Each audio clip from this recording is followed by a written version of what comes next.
Detrás de los titulares se esconden crímenes tan perturbadores que cambian para siempre a las personas y lugares que tocan. La recopilación de crímenes reales de hoy presenta 5 casos verdaderos que desafían la lógica, desde asesinatos perturbadores hasta misterios sin resolver. Aquí están las 5 historias de crímenes reales más escalofriantes jamás contadas.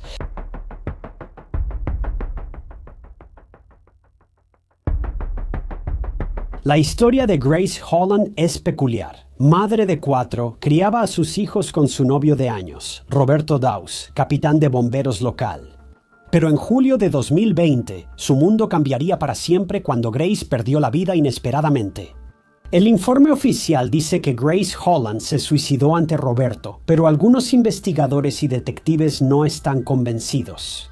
Mira, Grace era diestra, pero la herida vino de su lado izquierdo. Roberto dice que Grace estaba increíblemente deprimida, pero su familia y amigos dicen lo contrario. Grace dejó una nota escrita a mano en la escena del crimen, pero mucha gente dice que cualquiera con ojos puede notar que esa letra no es de ella. Pero lo más misterioso es que, solo 3 años tras la trágica pérdida de Grace, la nueva novia de Roberto, la doctora Sarah Sweeney, también murió frente a él. Como Grace, Roberto insiste en que todo es un malentendido. Pero los avances recientes en la investigación solo arrojaron una luz completamente nueva sobre la situación. Espero que estén listos porque esta es una historia extraña.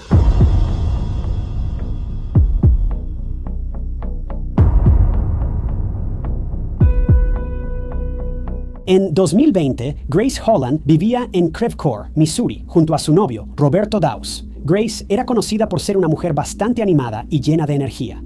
Cuando Grace y Roberto se conocieron en 2016, ella acababa de salir de un matrimonio difícil, aunque no terminó bien. Ambos mantuvieron una relación cordial tras su divorcio, principalmente por sus hijos. Curiosamente, lo que más impresionó a Grace cuando conoció a Roberto fue su auto, pues iba al trabajo en un Porsche. Roberto era un hombre que ciertamente llamaba mucho la atención. Era un hombre muy conocido en la comunidad local por ser un ciudadano increíblemente ejemplar, un tipo que luchaba por la justicia y la paz. Siempre que podía, como capitán de bomberos de Maryland Heights, cuidaba su reputación y parecía hacerlo muy bien. Todos en Maryland Heights conocían y admiraban a Roberto. Muchos niños y niñas querían parecerse a él. Sin embargo, Roberto no solo estaba involucrado en el departamento de bomberos local, sino que también tenía fuertes lazos con el departamento de policía local. Principalmente debido a la naturaleza de su trabajo, pero también por las relaciones tradicionales que tenía con los habitantes locales.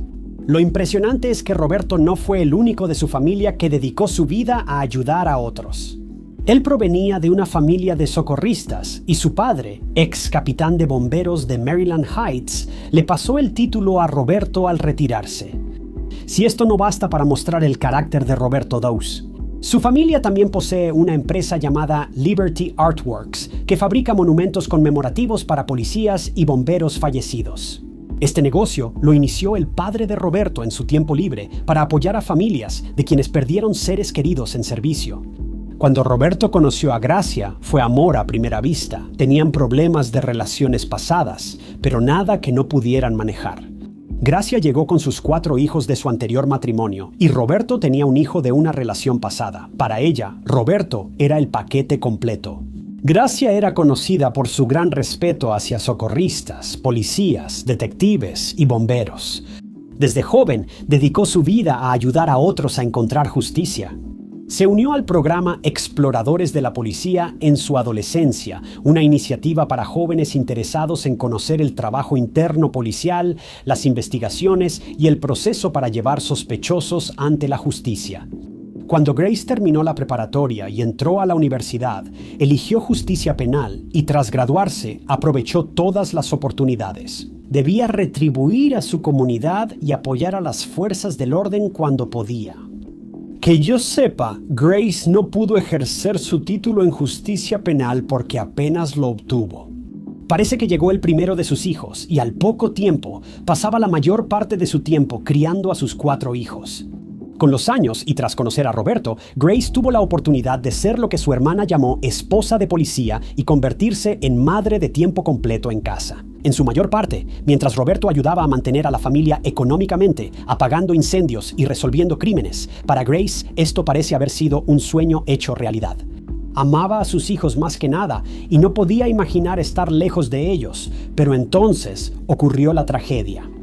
No sabemos las fechas exactas, pero en algún momento de 2020, Grace recibió la noticia más terrible que cualquier madre podría imaginar. Sufrió un aborto espontáneo. Ella y Roberto intentaron varios meses tener un hijo y al enterarse del embarazo, lamentablemente lo perdieron. Ni siquiera voy a fingir que entiendo el dolor, la pena y las emociones abrumadoras que surgen de una situación como esta.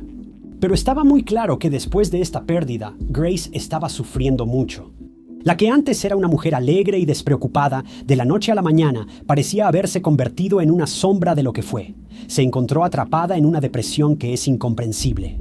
Estaba viendo a un doctor por esto, pero los medicamentos simplemente no podían mantener alejados los pensamientos oscuros. Algunas fuentes afirman que esto marcó el principio del fin para Grace, y Roberto lo habría insinuado también. Pero nadie en la familia de Grace podría haber esperado lo acertado que estaría él.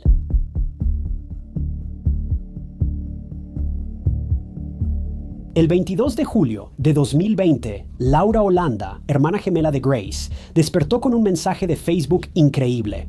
Una de sus amigas le preguntó, ¿es cierto que tu hermana está muerta? Laura se sorprendió por un momento. No tenía idea de lo que estaba pasando, ni de qué hablaba su amiga.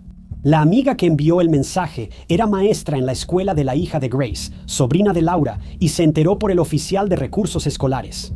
Así, de repente, la relación que Laura tenía con su hermana se terminó, desapareció, sin siquiera una sola palabra de Grace.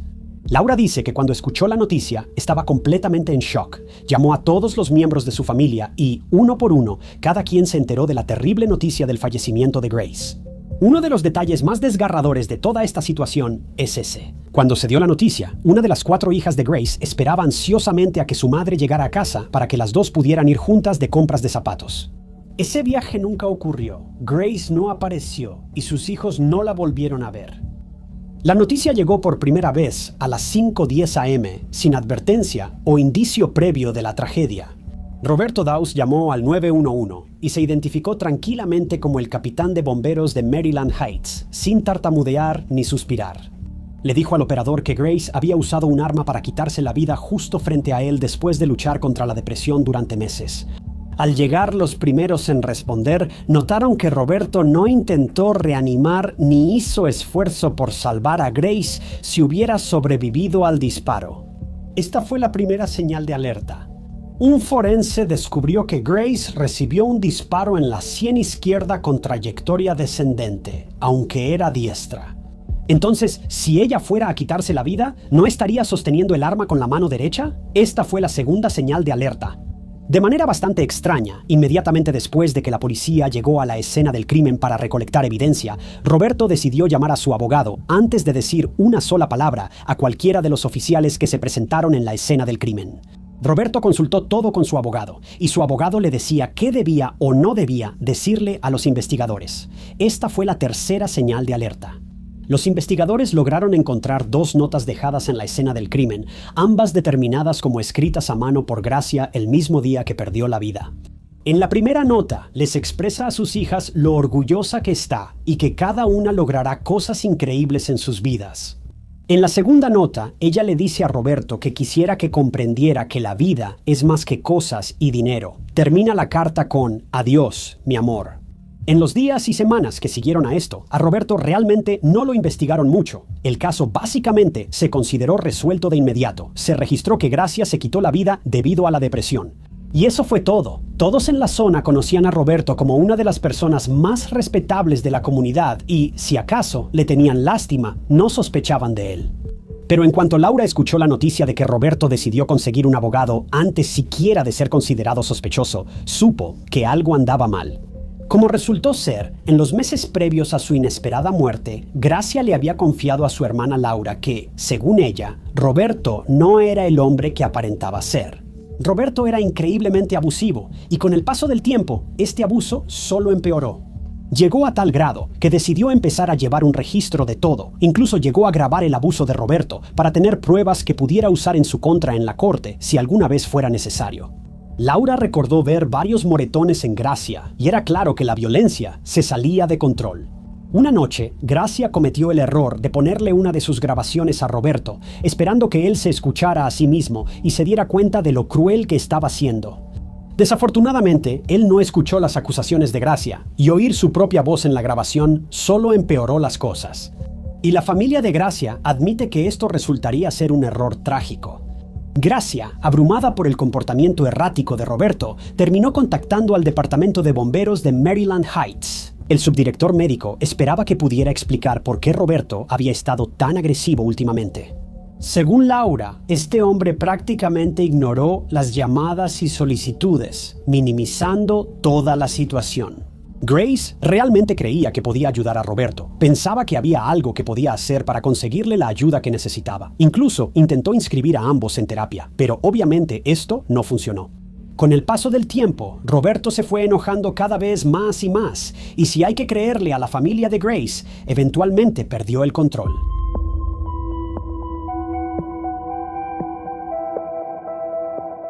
La familia de Grace considera inaceptable el comportamiento de Roberto hacia ella. Él había empezado a controlar cada aspecto de su vida, llegando incluso a decirle con quién podía pasar su tiempo y cómo podía hacerlo. Él controlaba cuánto dinero para gasolina podía usar en su auto, e incluso llegaba a decirle cuándo y con qué frecuencia podía ver a sus propios hijos. Laura, la hermana de Grace, contó que en el funeral de Grace nadie asistió. Ella cuenta que ninguna amiga de Grace fue a su funeral porque Roberto le hizo cortar lazos con todos. Incluso su mejor amiga cortó lazos con ella semanas antes de su fallecimiento, tras una experiencia muy mala. Cuando cenaba con Grace y Roberto, aunque los detalles exactos de lo que sucedió en esa cena nunca se han revelado por completo, Laura dice que Roberto llegó al extremo de obligar a Grace a renunciar a su trabajo y trabajar para su empresa, Liberty Artworks. Pero curiosamente, él se negó a figurar en la nómina. Sus pagos eran por debajo de la mesa, así que no podía obtener beneficios ni mostrar ingresos en los impuestos de la pareja. Haciendo que dependiera únicamente de Roberto para prácticamente todo, él era incluso el tipo que le escribía los cheques por debajo de la mesa cada mes. Según Crime Scoop, tan pronto como Grace perdió la vida, Roberto no perdió tiempo, empacó sus cosas y se mudó de la casa de la pareja de inmediato. Ahora vive en la casa nueva que él y Grace eligieron juntos semanas antes de la tragedia. Una casa en la que Laura dice que Grace eligió hasta el último detalle de las lámparas, los detalles de las chimeneas, todo. Pocos días tras mudarse, Roberto le dijo a la gente del pueblo que tenía un pie fuera de su relación meses antes de que Grace falleciera, explicando que por eso pudo seguir adelante tan rápido. Esta es una declaración que, por todas las razones obvias, simplemente me molesta mucho. En lugar de parecer una pareja de luto que acaba de perder al amor de su vida, Roberto daba la impresión, para la mayoría de la gente, de ser un patán al que no le importaba en lo más mínimo. Según sus declaraciones a amigos y conocidos, no mostró signos de dolor o remordimiento. De hecho, parecía casi satisfecho de que la relación hubiera terminado de manera tan abrupta y tan rápida. Al hablar de Grace, no la describió como víctima de su salud mental, abuso ni de nada más. En cambio, como lo dice Crime Scoop, la retrató como alguien desesperada y delirante, nada más. Pero aquí es donde las cosas se ponen realmente locas. Todos conocemos historias de crímenes reales con giros inesperados, pero esta es realmente salvaje. Al investigar sobre Grace, los hechos previos a su fallecimiento y la vida de Roberto tras su partida, la policía descubrió información muy interesante. Roberto no le fue fiel a Grace por mucho tiempo. ¿Quién lo diría? Un esposo abusivo engañando a su esposa, jamás. Pero esa no es la parte loca. Lo increíble es que no solo salía con otras mujeres, también con hombres, y esto está comprobado.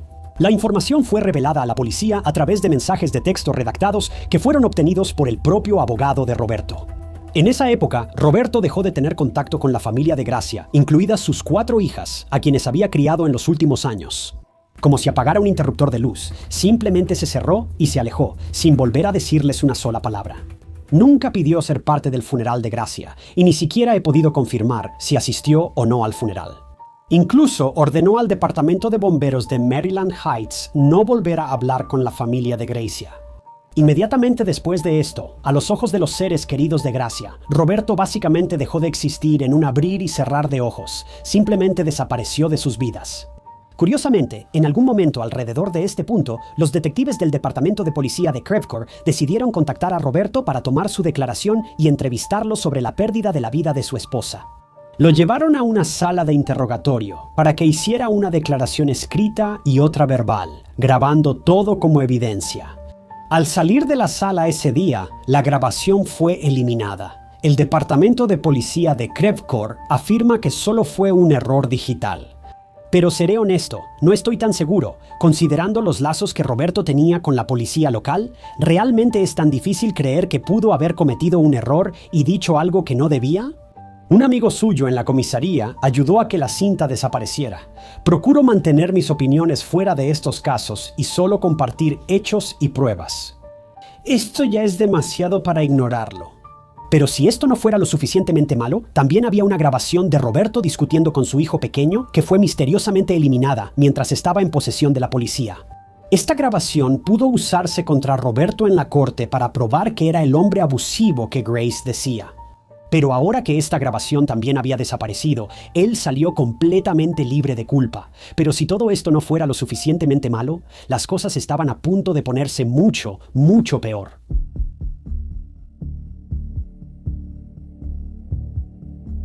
Laura Holanda contactó a varios medios tras la muerte de su hermana.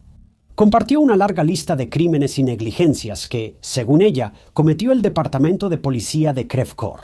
Según Laura, al investigar la escena del crimen, el forense no identificó correctamente las heridas de entrada y salida en el cuerpo de Grace. La policía reportó mal la ubicación de Roberto cuando Grace murió, según él mismo confesó, aunque estaba junto a ella. Algunos informes dicen lo contrario. No pudieron sacar a los amigos de Roberto de la investigación. Ya cerraron la escena del crimen antes. No investigaron el anillo de compromiso que faltaba, ni tras hablar con la familia.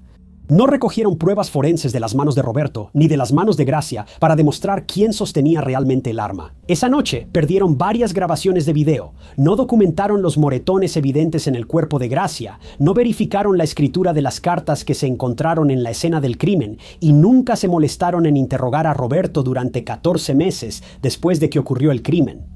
Ahora, quizá recuerdes que mencioné las notas encontradas en la escena del crimen, así como el hecho de que la policía nunca verificó la escritura en estas notas. Gavino Fish hizo un gran trabajo reuniendo pruebas para este caso y obtuvo copias escaneadas de las notas halladas en la escena. Como otros ejemplos de la escritura de Grace, al llenar formularios o notas en semanas o meses antes del crimen, observa esta imagen. La imagen de la izquierda está tomada de la nota que supuestamente Grace escribió a sus hijas el día que perdió la vida. Imagen derecha. Notas adhesivas que Grace dejó por diversas razones. Ahora, el asunto es que he escuchado. Varias personas han expresado su preocupación de que esta letra simplemente no coincide con la de Laura. La hermana de Grace también parece creer que la letra no coincide con la de Grace, pero tengo que ser totalmente honesto contigo aquí. Si miras la letra confirmada en el lado derecho y la comparas con la supuesta letra en el lado izquierdo, ahora no veo ninguna diferencia importante. Resalté las palabras amor y orgulloso en ambas imágenes para mostrarte un ejemplo claro de cómo se ven con semanas de diferencia. Y realmente no me parecen tan diferentes. Sin duda sería una historia más convincente si la letra fuera diferente, pero simplemente no lo es ahora. Eso ciertamente no desacredita las acusaciones de Laura contra Roberto, ni de lejos, pero para nada. Avísenme si ven algo en esta letra que yo no note, porque para mí es claro que estas notas las escribió Gracia.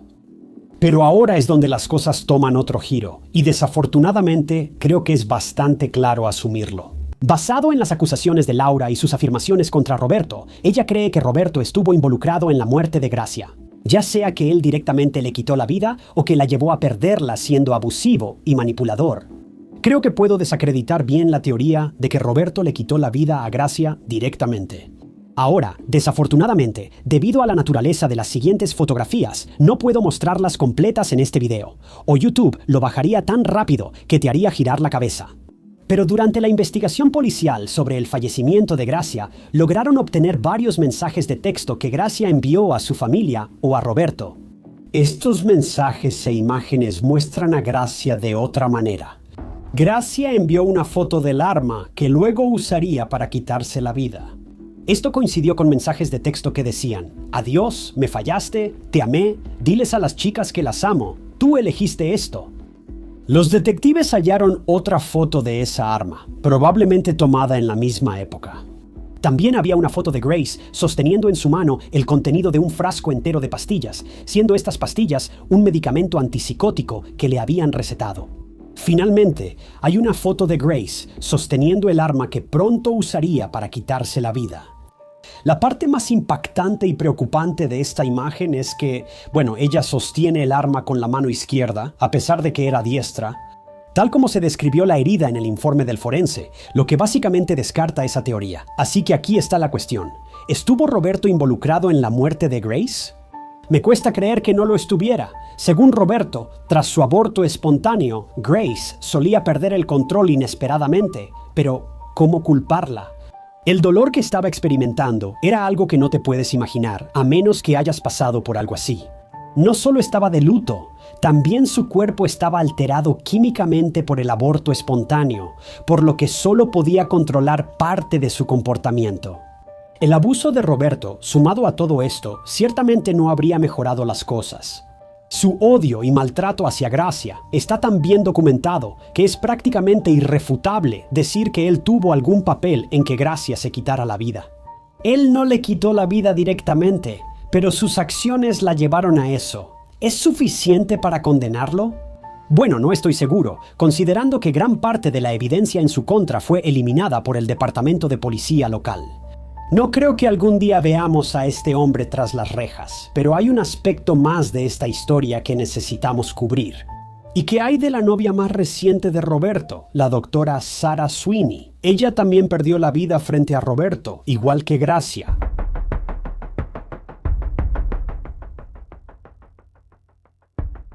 La doctora Sarah Sweeney, podóloga especializada en trastornos de pies y tobillos, había abierto recientemente su consultorio en Creve Coeur, Missouri. Cuando era joven, le diagnosticaron una enfermedad conocida como enfermedad de Perth, que afecta las articulaciones de las caderas y puede hacer que sea increíblemente difícil caminar. No sabemos específicamente cuándo conoció a Roberto Dallas, pero aparentemente los dos habían estado saliendo durante varios meses cuando, sin previo aviso, ella perdió la vida en la casa de Roberto. La policía local señaló que no tenía signos de trauma y su abogado dice que padecía una condición médica grave. Pero, según el informe del forense, la verdadera razón por la que perdió la vida fue por una sobredosis de analgésicos, probablemente el mismo medicamento que usaba para tratar su enfermedad de Perth. Pero no he confirmado esta parte. Ahora, aquí está el asunto. Oficialmente, no hay ningún vínculo entre la muerte de Sarah y Roberto. Excepto que, meses antes de morir, ella fue muy crítica con Roberto, diciéndole a las personas cercanas a ella que personalmente sospechaba que él pudo haber tenido algo que ver en cómo Grace perdió la vida. Su propia novia dijo esto. Sus amigas dicen que ella pasaba sus días viviendo con miedo de Roberto y que no sabía qué hacer para salir de esa situación. Ahora sabemos que Sarah abrió su nuevo consultorio de podología en Missouri. Pero esto sucedió después de que ella presentó una demanda por despido injustificado contra su antiguo empleador, alegando que fue víctima de discriminación de género, discriminación por discapacidad, así como acoso sexual en el lugar de trabajo. Pero si vemos las contrademandas presentadas por su antiguo empleador, ellos en realidad afirmaron que su empleo fue terminado debido a que tenía problemas tanto de salud mental como física, lo que le impedía desempeñar su trabajo correctamente. En otro comentario, dijo que estuvo sin hogar, muy desesperanzada, y no podía registrar legalmente su auto en Missouri, porque tenía un faro y un parabrisas rotos, y no tenía dinero para reparar ninguno de los dos. Teniendo todo esto en cuenta, junto con el fallecimiento inesperado de Sarah debido a una sobredosis, ¿qué debemos pensar de esto? ¿Es posible que Roberto también estuviera involucrado en su fallecimiento? Sí, especialmente porque ella dijo que le temía, igual que Grace. Pero si lo vemos puramente desde el punto de vista de las pruebas, simplemente no veo en qué se puede sostener esta investigación. Sarah estaba muy perturbada en los meses antes de morir, igual que Grace. y falleció por una sobredosis. Realmente te hace preguntarte si simplemente ya no podía soportar más, pero también te hace preguntarte si Roberto pudo haber tenido algo que ver en la sobredosis. No sería tan difícil de hacer si vivían juntos. Obviamente, él tenía acceso a todos sus medicamentos. Pero al final hay demasiados cabos sueltos aquí como para poder decir con certeza qué fue lo que pasó. Personalmente, me parece sumamente extraño que ambas mujeres, las dos con problemas de salud mental bien documentados, hayan fallecido justo al lado de este tipo en su propia casa, en un periodo de tiempo tan corto. También me parece bastante extraño que ambas lo hayan clasificado como controlador, aterrador y, en palabras de Sarah, capaz de quitarle la vida a su expareja.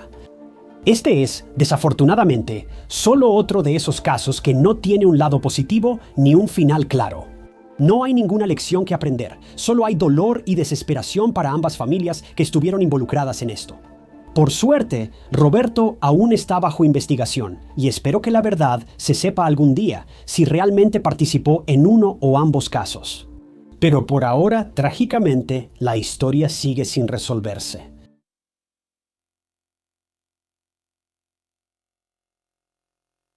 Dicen que las vidas de las personas y los eventos están conectados de maneras extrañas. Algunos pueden ser divertidos y emocionantes, mientras que otros resultan extraños y dejan un impacto duradero. Lo que te sucede ahora podría ser algo que otra persona, desconocida para ti, ya vivió. Algunos dirán que es coincidencia, otros lo llamarán una experiencia loca. Algunos hallarán consuelo al saber que no están solos en lo que sienten o viven. El caso que vamos a revelar hoy es un ejemplo de eso. Cuando Tracy Ocasio, de 27 años, desapareció tras una noche de juegos en el bar Florida Tap Room en 2009, sus padres y la policía la buscaron por todos lados. No encontraron a Tracy, pero descubrieron una serie de eventos desafortunados que otros también vivieron. ¿Cuál era el común denominador? Bueno, era una persona, y esa persona no solo estuvo detrás de varios ataques violentos, sino que también podría estar relacionada con la desaparición de Tracy, ya que fue la última persona vista con ella. El desgarrador caso de Tracy Ocasio ha estado abierto durante los últimos 15 años, pero eso no significa que el caso no se haya resuelto, al menos en la mente de muchos. Por supuesto, sabemos lo que le pasó y quién lo hizo. Pero lo más devastador es que Tracy no ha sido encontrada, ni viva ni en restos. Pero este caso no es como cualquier otro caso de persona desaparecida, porque mientras que en la mayoría de los escenarios el perpetrador es quien está prófugo, en el caso de Tracy, el culpable ya está tras las rejas, y es a Tracy a quien los detectives siguen buscando.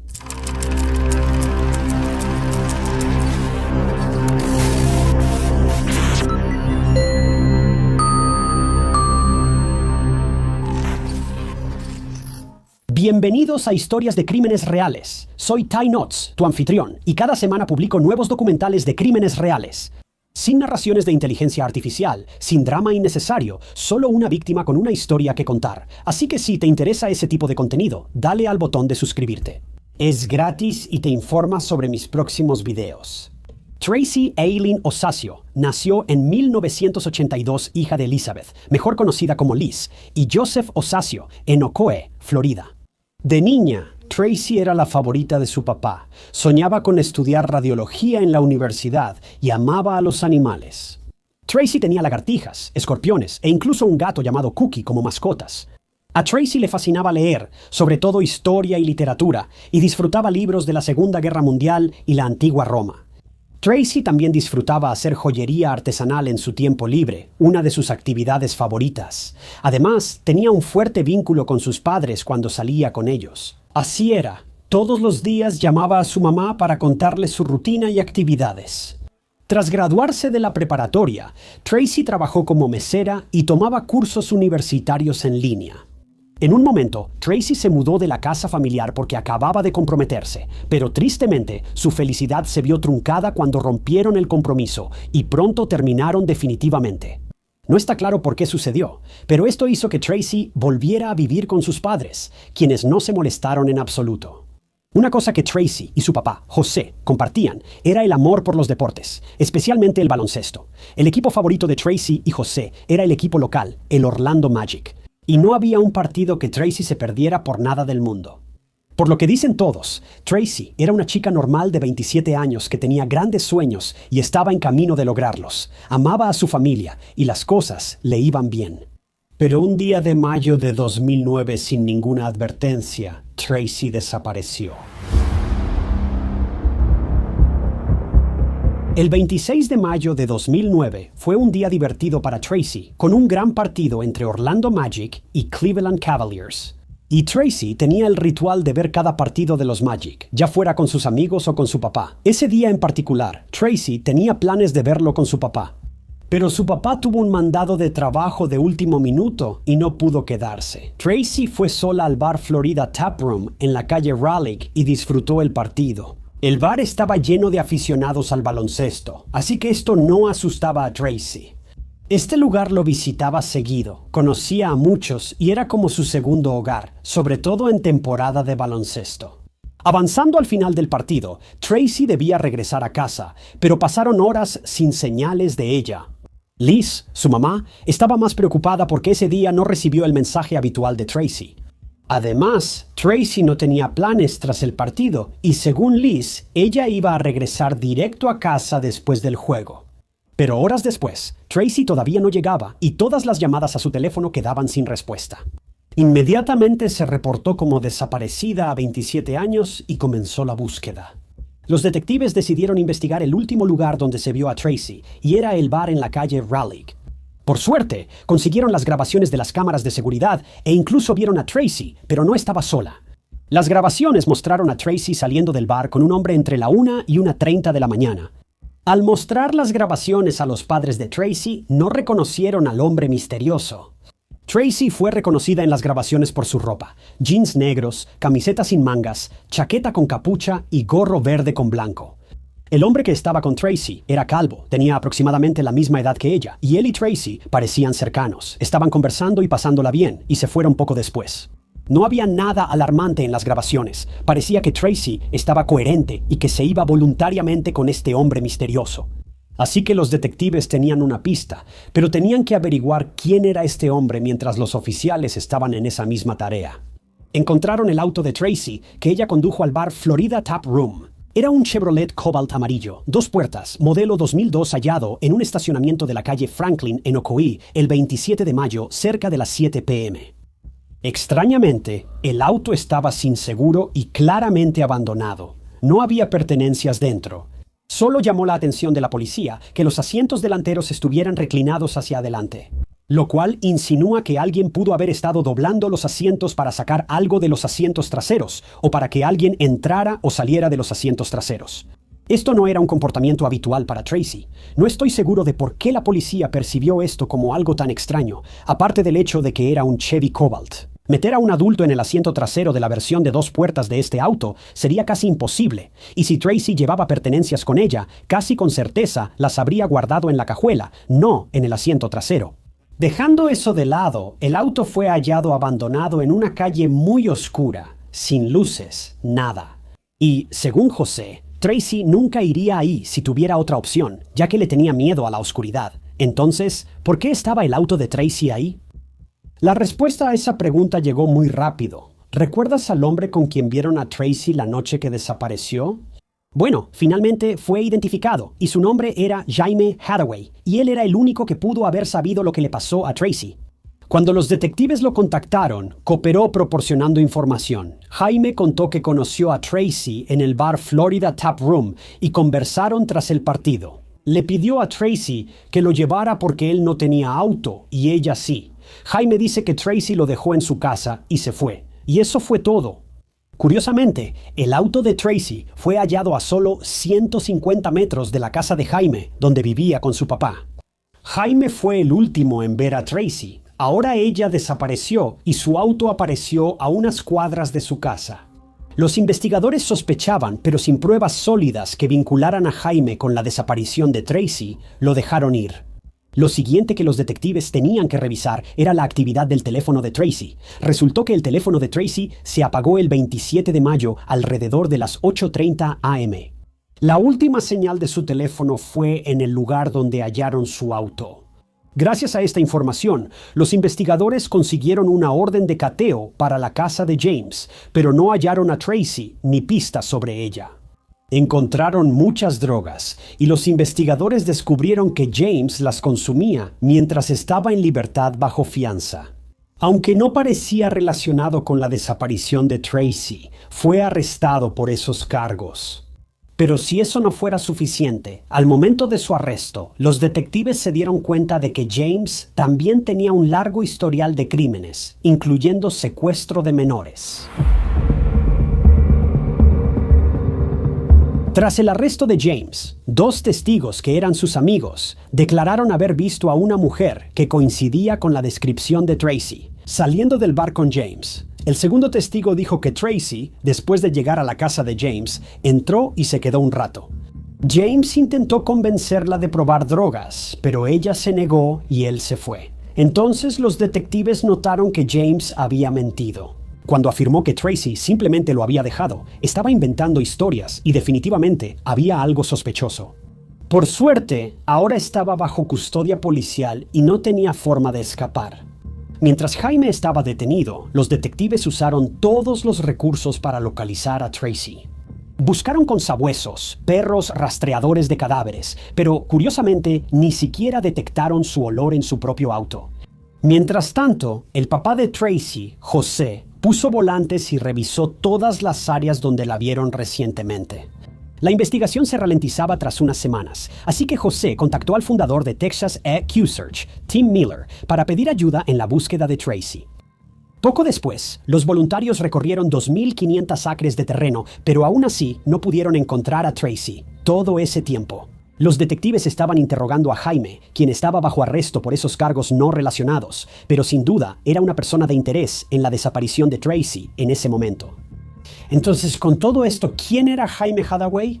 Jaime fue un niño problemático con antecedentes penales juveniles y consumo de drogas desde joven. Solía tener empleos ocasionales y ayudaba a su padre, vaciando estanques y arrojando escombros en vertederos ilegales sin ser descubierto. En el momento de la desaparición de Tracy, Jaime en realidad estaba en libertad bajo fianza, lo cual, viéndolo en retrospectiva, es muy alarmante. Los padres de Tracy hicieron búsquedas públicas, entrevistas y todo lo posible para obtener información sobre su hija en ese momento. Casi un mes después de la desaparición de Tracy, la familia Ocasio seguía muy preocupada.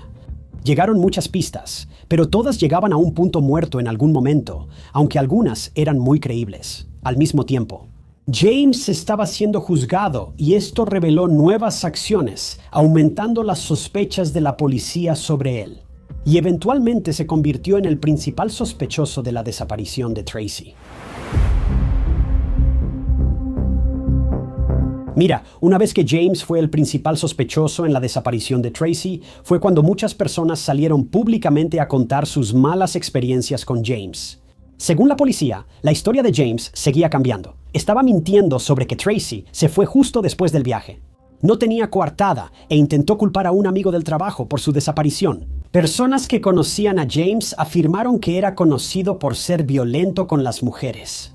Podía pasar de estar feliz y encantador a ser completamente letal en una fracción de segundo. Y la información más preocupante era la implicación de James en el intento de asesinato de una mujer que ocurrió casi un año antes de la desaparición de Tracy. Esta mujer era Rachel Clark, y la forma en que ella y James se conocieron fue inquietantemente similar. James le pidió a Rachel que lo llevara a casa y después del viaje la abrazó para despedirse.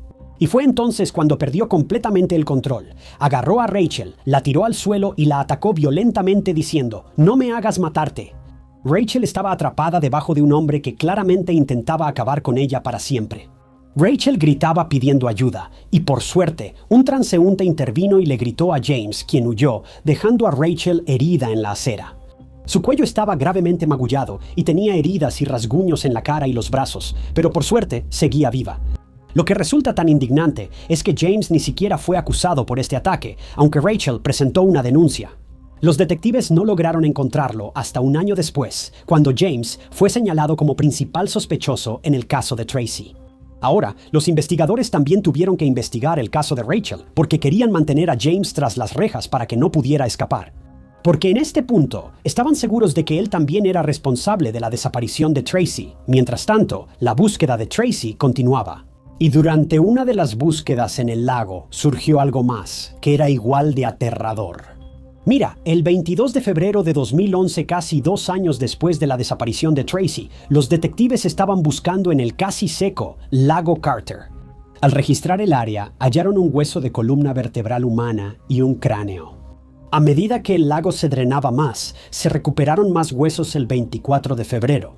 Recuperaron una cartera, una identificación y un celular cerca. La identificación era de Anda Cristóbal Jorge. La policía quedó confundida.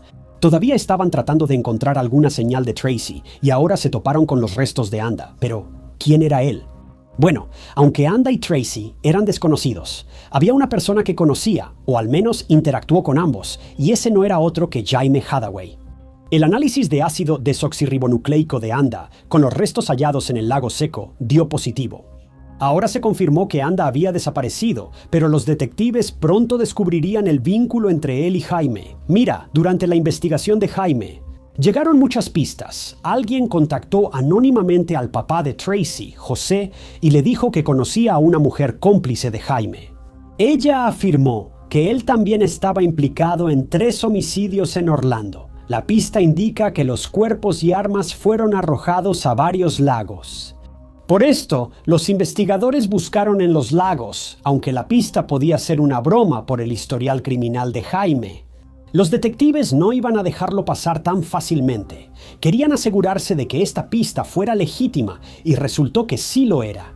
Testigos informaron que Anda fue vista por última vez con Jaime y otra persona a inicios de febrero de 2009. Esto ocurrió antes de la desaparición de Tracy y después del ataque a Raquel. Anda residía en Apopka y fue reportado desaparecido el 11 de febrero. Bueno, la serie de eventos sigue a Jaime y otra persona saliendo de una zona boscosa. Fue entonces cuando un oficial de policía estaba patrullando y vio a los 2 hombres. Al preguntarles qué hacían, Jaime dijo al oficial que su amigo Cristóbal estaba drogado y ambos lo ayudaban. El oficial decidió dejarlos ir y no investigó quién era Cristóbal.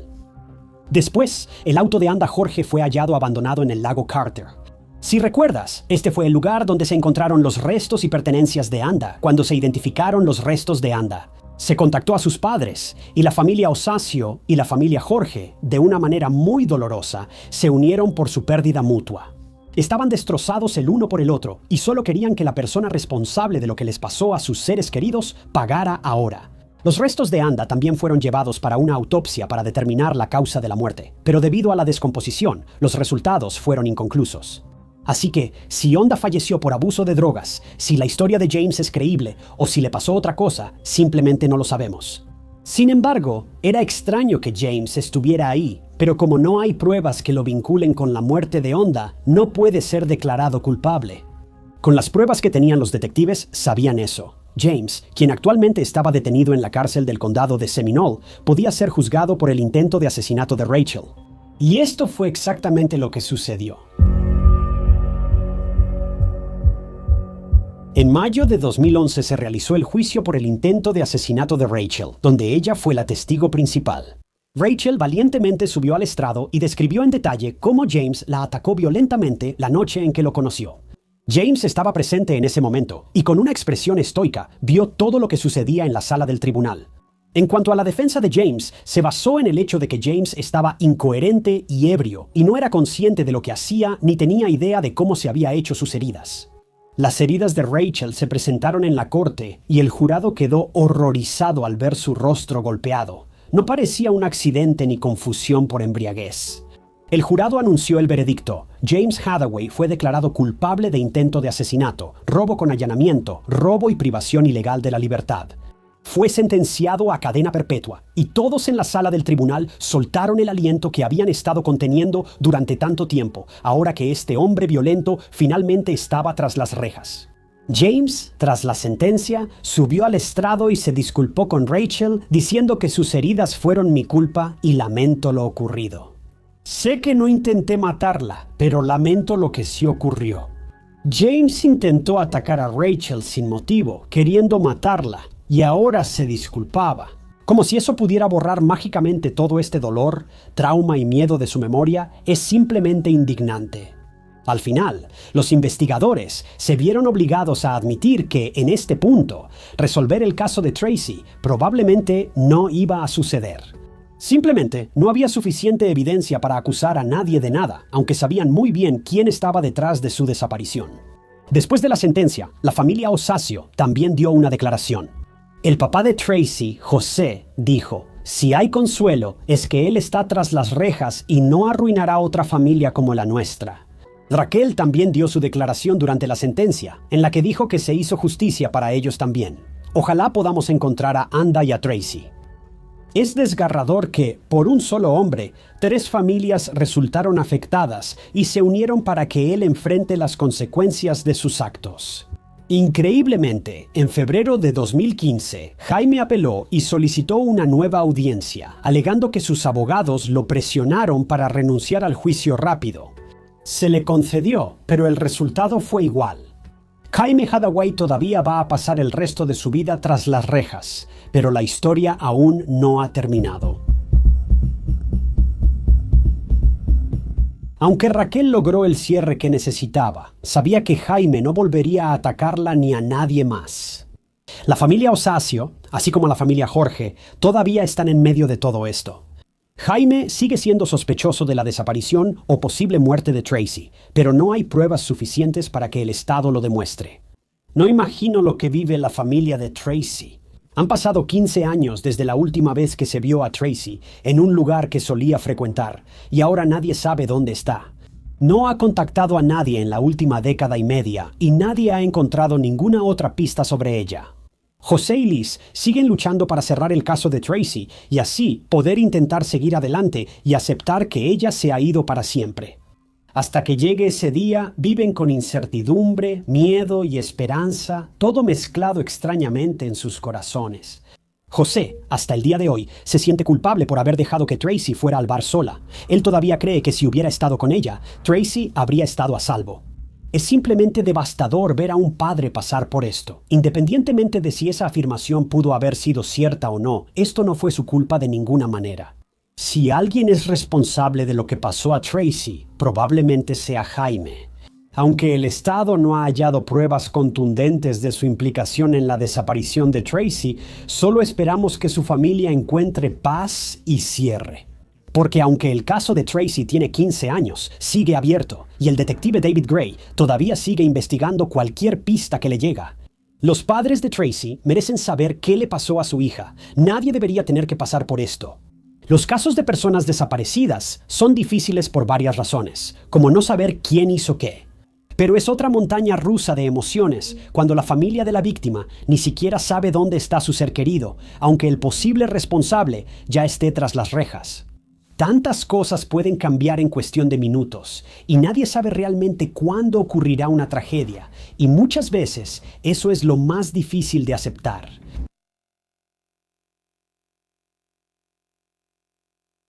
El significado literal de la palabra obsesión es una fijación o consumo con creencia y deseo.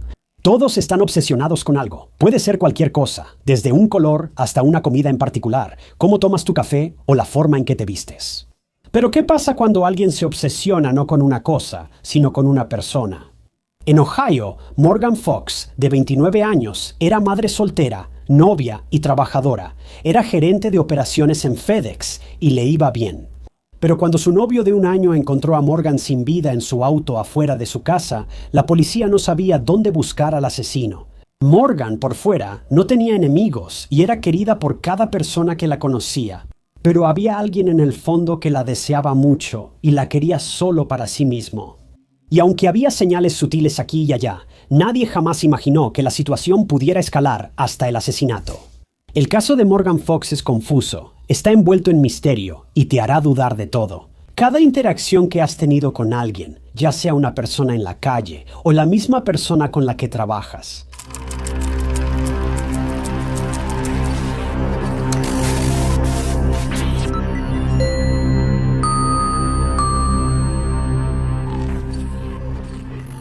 Bienvenido a Historias de Crímenes Reales. Si es tu primera vez, soy Ty Knotts, tu anfitrión. Aquí hacemos las cosas un poco diferente. Publicamos documentales de crímenes reales cada semana, sin inteligencia artificial ni drama, solo hechos reales. Así que si te gusta ese tipo de cosas, bueno, y si estás viendo este video, probablemente sí, entonces suscríbete. Es totalmente gratis y te mantiene al tanto de todos mis futuros videos. Morgan Ashley Fox nació el 22 de agosto de 1991, hija de Cindy y Bob Fox, en Marion, Ohio. La familia Fox es enorme, y Morgan fue uno de 13 hermanos Morgan. Desde el principio, fue un niño muy obediente. Destacaba en la escuela y se relacionaba con todos desde joven. Morgan también era increíble como hija y hermana, y se llevaba bien con los demás. Cuando Morgan era adolescente, inició una relación con un chico de su edad y pronto supieron que esperaban un hijo. Aunque algunos podrían sentirse abrumados por la noticia, Morgan recibió esta nueva etapa con una sonrisa y el corazón lleno de alegría. 9 meses después, la pareja tuvo una niña sana llamada Amelia, apodada EM. Morgan, cuando se embarazó y tuvo a su bebé, recién había terminado la preparatoria. Y debido a la responsabilidad de ser una madre joven, sintió que no podía asistir a la universidad, pero eso no le impidió intentar proveer para su hija. Morgan consiguió trabajo en FedEx y fue ascendiendo. Al momento del caso, era gerente de operaciones. En algún momento durante esta gran transición en su vida, Morgan y el padre de su bebé también terminaron, lo que significaba que Morgan ahora era oficialmente una madre soltera. Para julio de 2019, Morgan ya conocía a Jason Scarnecchia, también compañero en FedEx. Jason también era padre soltero y tenía una hija pequeña de edad similar a Em, por lo que se llevaron bien. Empezaron a salir al mes siguiente. En julio de 2020, menos de un año después, Morgan, Jason y sus hijas se mudaron a una casa en la avenida Frazier, Plain Township, Ohio, con un contrato de arrendamiento de 1 año. Este también es el lugar donde ocurre el resto de este caso. Ahora es solo una zona residencial, con casas, áreas verdes y el bullicio típico de los suburbios. Morgan y Jason pensaban que era el lugar ideal para criar a sus hijos y estaban por iniciar su vida juntos como familia combinada. Pero la relación de Morgan y Jason no era perfecta de ninguna manera. La pareja tenía sus peleas habituales, pero también se reconciliaban rápido y ambos se adoraban y se apoyaban mutuamente. La relación de Morgan y Jason era compleja. Las familias combinadas suelen ser complicadas y encontrar puntos en común puede ser difícil, pero no imposible. Así que probablemente puedas entender por qué la pareja pasaba por momentos difíciles de vez en cuando. Bueno, según Jason, en el momento del caso, estaban resolviendo sus diferencias y finalmente estaban en un lugar pacífico y feliz en su relación. Pero las cosas se detuvieron abruptamente en la lluviosa mañana del 28 de octubre de 2020, el día en que sus vidas cambiarían para siempre.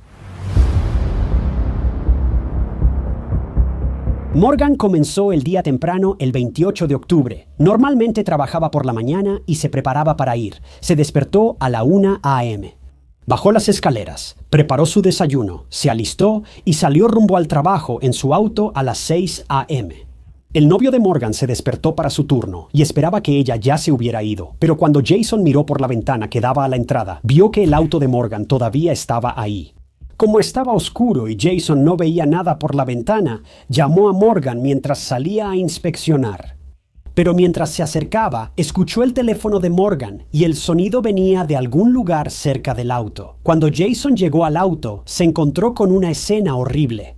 Morgan, inmóvil, estaba desplomada en el asiento del conductor, con las piernas colgando fuera del auto. La puerta del auto estaba entreabierta y Morgan tenía 2 heridas de bala en la cabeza. Jason apenas podía procesarlo. Solo podía gritar el nombre de Morgan, una y otra vez, en piloto automático. Revisó su pulso y lamentablemente no había ninguno. Esto pareció sacar a Jason del estado de shock en el que estaba y llamó al 911 mientras observaba su entorno. Cuando llegaron los investigadores, seguía lloviendo, pero vieron marcas de derrape en la banqueta mojada junto al auto de Morgan y lodo salpicado en la cerca de la casa. Esto indicaba que quien atacó a Morgan había huido en su auto. Su teléfono estaba tirado en el suelo, su bolso seguía con ella y no se había robado nada. Tampoco había casquillos de bala en el suelo, y todo esto sugería que el atacante de Morgan no era un ladrón y que tenía la intención de acabar con la vida de Morgan. E incluso intentaron cubrir sus huellas. Retiraron el cuerpo de Morgan mientras la policía comenzaba la investigación. Esta era una situación muy confusa, y lo único con lo que los detectives contaban era el teléfono de Morgan. Esperaban encontrar alguna pista o indicio sobre lo que podría haberle pasado a Morgan. Los padres de Morgan estaban inconsolables al enterarse de la trágica muerte de su hija. La mamá de Morgan, Cynthia, acababa de hablar con ella por teléfono un día antes, y ahora Morgan ya no estaba con vida. Esto fue como un golpe al estómago para la familia de Morgan. Todos exigían respuestas. ¿Quién pudo haber hecho esto? ¿Cuál fue la razón?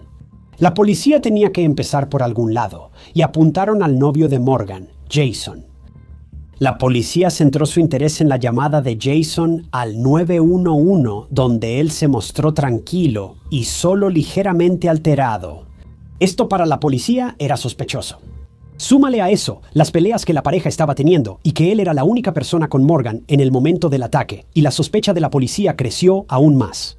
Pero cuando entrevistaron a Jason y los investigadores hablaron con él, todo apuntaba hacia lo contrario. También revisaron sus manos buscando residuos de pólvora, lo cual quedó descartado en el interrogatorio. Jason también estaba muy afectado y devastado por la muerte de Morgan, pero aún así hizo todo lo posible por cooperar. Para entonces, los detectives ya sabían que Jason probablemente no tenía relación con la muerte de Morgan, pero si no fue él, ¿quién fue? Bueno, fue entonces cuando revisaron el teléfono de Morgan. Los investigadores revisaron una lista de llamadas, mensajes y cada interacción, pero un mensaje en particular llamó la atención de la policía. Mensaje que Morgan envió a su novio Jason el 8 de octubre. Y el contenido era algo así como que Morgan estaba molesta porque algunos compañeros de trabajo, hombres, revisaron fotos en su teléfono sin su permiso. Cuando la policía preguntó a Jason sobre el mensaje, él confirmó que Morgan tenía problemas con 2 compañeros de trabajo por esta situación. Los investigadores tuvieron que ir a FedEx, donde trabajaba Morgan, y cuestionar a sus compañeros hombres. Y los detectives no sabían que estaban a punto de destapar una caja de Pandora completamente nueva. La policía habló con el gerente de FedEx y se confirmó que Morgan había tenido una experiencia desagradable con los 3 hombres, y los investigadores no perdieron tiempo en investigar más a fondo al revisar los perfiles laborales de ellos. Un hombre llamó la atención de la policía, quienes sospechaban que algo no estaba bien, pero ¿cómo llegaron a esa conclusión los investigadores? Bueno, eso es porque este compañero de trabajo, en particular, recibió una advertencia en el trabajo por acosar a otro empleado. Era un hombre de 29 años, Jason McDermott. No sabemos mucho sobre Jason. Sé que es confuso porque el novio actual de Morgan también se llama Jason, pero ténganme paciencia. Solo sabemos que él vivía en el municipio de Jackson y que trabajaba con Morgan en FedEx, según sus compañeros de trabajo. Jason estaba extrañamente obsesionado con Morgan, aunque Morgan solo veía a este Jason en particular como un amigo, pero él obviamente quería algo más, no solo eso. Tras el incidente del teléfono, Jason le envió una carta de disculpa a Morgan. Entonces recibió una advertencia verbal y fue amenazado con el despido. Si seguía con este comportamiento ahora, sé que esto puede sonar un poco loco, considerando que el tipo solo intentaba disculparse, pero ten en cuenta que no conocemos el contenido de esa carta. ¡Su disculpa! Bueno, a veces las disculpas no son lo que parecen. Entonces, ¿qué fue lo que realmente pasó? Bueno, todo comenzó aproximadamente un año antes de la muerte de Morgan, cuando Jason McDermott conoció a Morgan por primera vez y de inmediato se sintió atraído por ella. Él llevaba desayuno a Morgan al trabajo, ella lo agradecía y a veces platicaban. Los detectives notaron por los mensajes que Morgan solo veía a Jason como amigo, aunque él no lo entendía. Todo marchaba bien. E incluso Morgan invitó a Jason y a otros compañeros de trabajo a una reunión en su casa por cortesía, solo por ser educada. Pero quienes rodeaban a Morgan notaron algo muy extraño en Jason. ¿Alguna vez has conocido a esas personas que intencionalmente tratan de meterse en una conversación y aparentan conocer a tu familia tan bien como tú?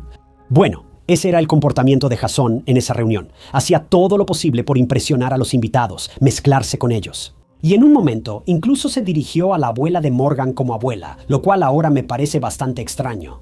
Hasta este punto, nada era alarmante hasta el 8 de octubre, cuando Morgan dejó su teléfono desatendido en el trabajo. Fue Jason McDermott quien tomó su teléfono, ingresó su contraseña y comenzó a revisar sus fotos privadas. Pero, ¿cómo supo la contraseña de su teléfono? Bueno, nadie realmente lo sabe, pero de todos modos, Jason logró entrar al teléfono de Morgan. Él violó su privacidad al mirar y guardar sus fotos íntimas, y luego se las mostró a 2 compañeros de trabajo más. Eso ya es otro nivel de asqueroso. Morgan, poco después, vio todo y enfrentó a Jason y a los otros 2 hombres, acusándolos de violar su privacidad. Aunque Jason sí le devolvió el teléfono a Morgan y se disculpó, este incidente cambió por completo la actitud de Morgan hacia Jason y con justa razón. Se volvió reservada y sus respuestas a Jason eran breves, cortas y directas en lo que respecta a Morgan. Ella pensaba que este era el fin de su amistad y que no iba a haber ninguna otra interacción entre ellos fuera del trabajo. Pero recibió un mensaje de texto de nada más y nada menos que Jason McDermott el 24 de octubre, 4 días antes del ataque a Morgan. Y él le preguntó, cito, ¿cómo va Columbus ahora? Para dar un poco de contexto, Morgan estaba visitando a su familia, que vivía en Columbus, Ohio, y nadie sabía con quién estaba en ese momento. En especial Jason, ya que ya no eran amigos. Pero Morgan seguía inquieta al preguntarse cómo él sabía dónde estaba. Ella preguntó, ¿cómo lo sabes? Cuando la policía revisó todos estos mensajes y habló con otros compañeros de trabajo, supieron que Jason estaba obsesionado con Morgan e incluso llegó al extremo de acosarla.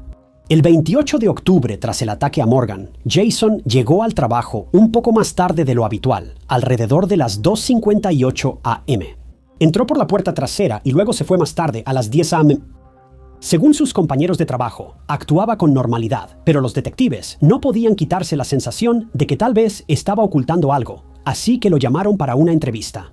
Durante la entrevista, Jason fue sincero. Negó tener sentimientos románticos por Morgan y dijo que solo la veía como una amiga, pero en un momento sí mencionó que sentía que tal vez había estado enamorado de Morgan. Pero después de reflexionar un poco sobre ese pensamiento, afirmó que en realidad no se sentía atraído románticamente por ella. Los detectives preguntaron a Jason si disparó a Morgan esa noche. Él lo negó y entregó su teléfono para revisión policial.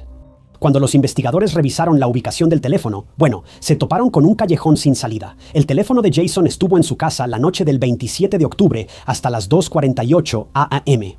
El 28 de octubre. Esta información no ubicaba a Jason en la escena, pero sí mostraba su proceso de pensamiento y planeación previa.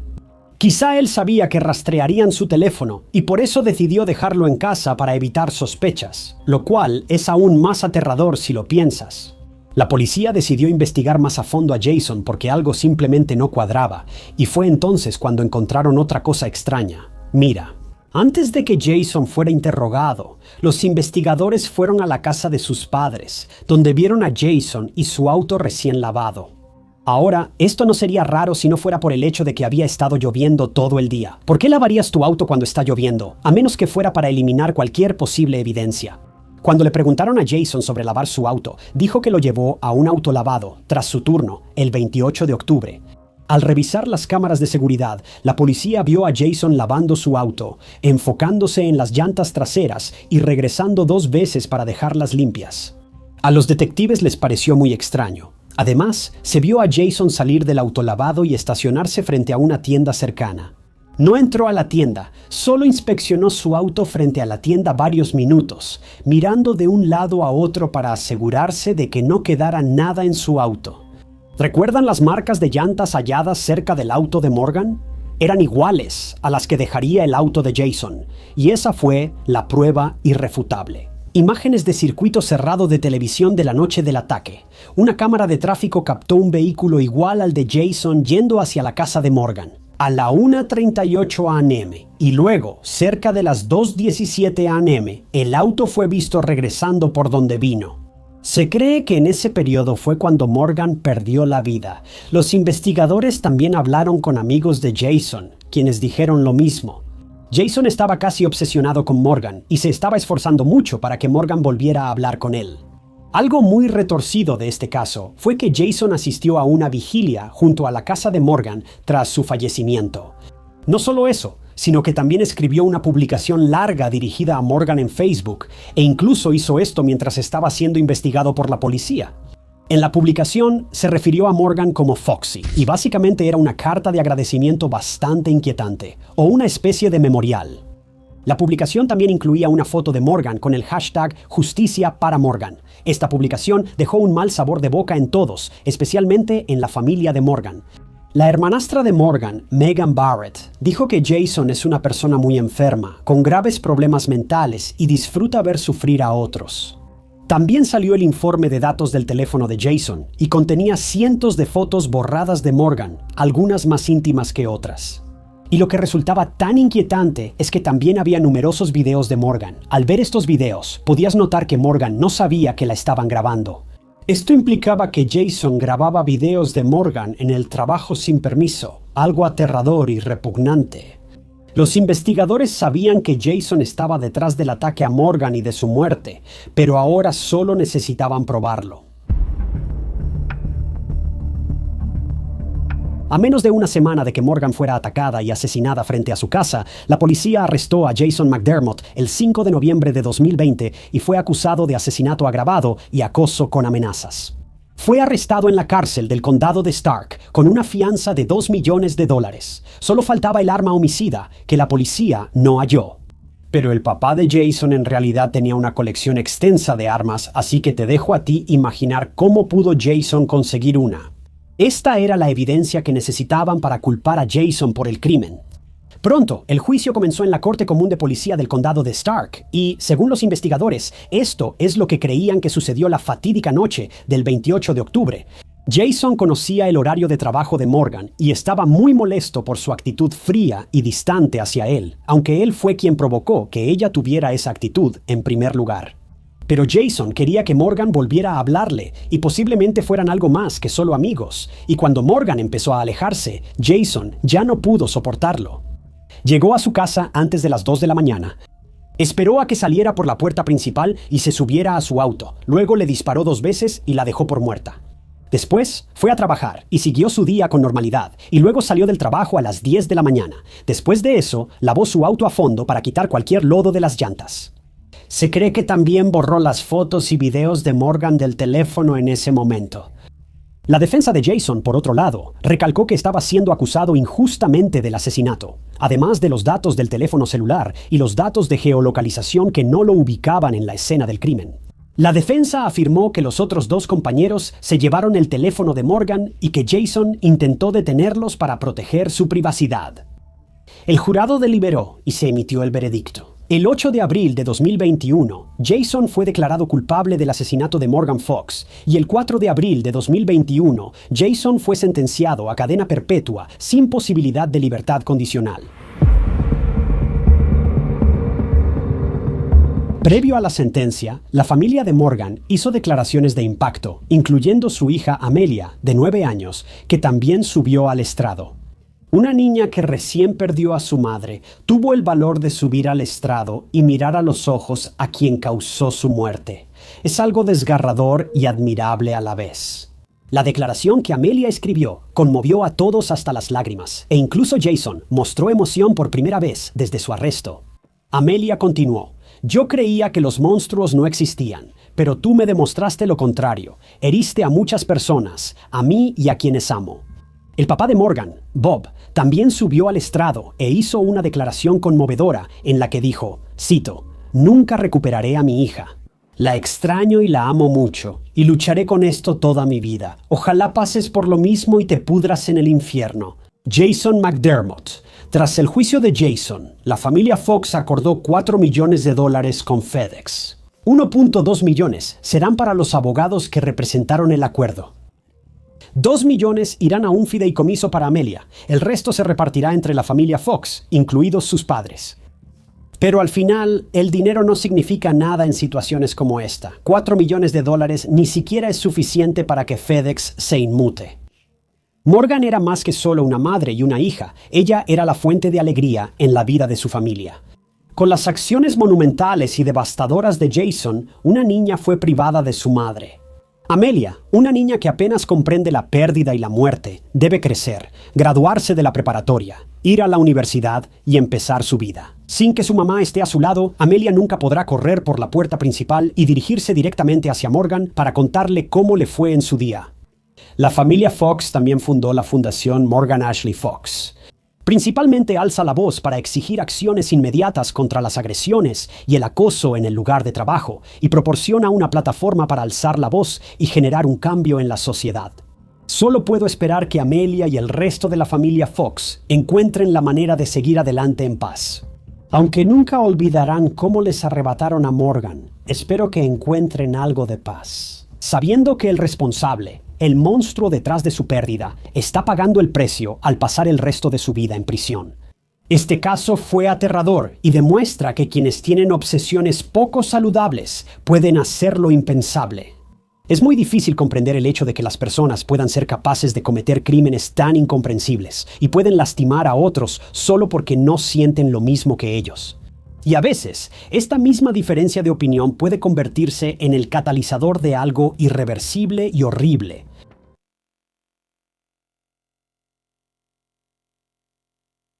Amanda Doss tenía solo 34 años en 2011. Estaba en casa la tarde del 11 de mayo de 2011 junto a sus 2 hijos y una amiga, cuando de repente alguien empuñando un cuchillo atacó a la familia y luego huyó de la escena del crimen.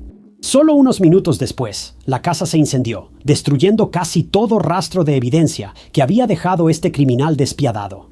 Cuando detectives e investigadores llegaron a la escena del crimen, el humo ya se había disipado, pero el misterio apenas comenzaba. ¿Quién podría haberle hecho algo así a una familia tan inofensiva? La policía pronto descubriría que la verdad era mucho más extraña que la ficción. Y solo les tomó alrededor de 3 meses llegar al fondo de este crimen despiadado, después de que un sospechoso hiciera una confesión sorprendente.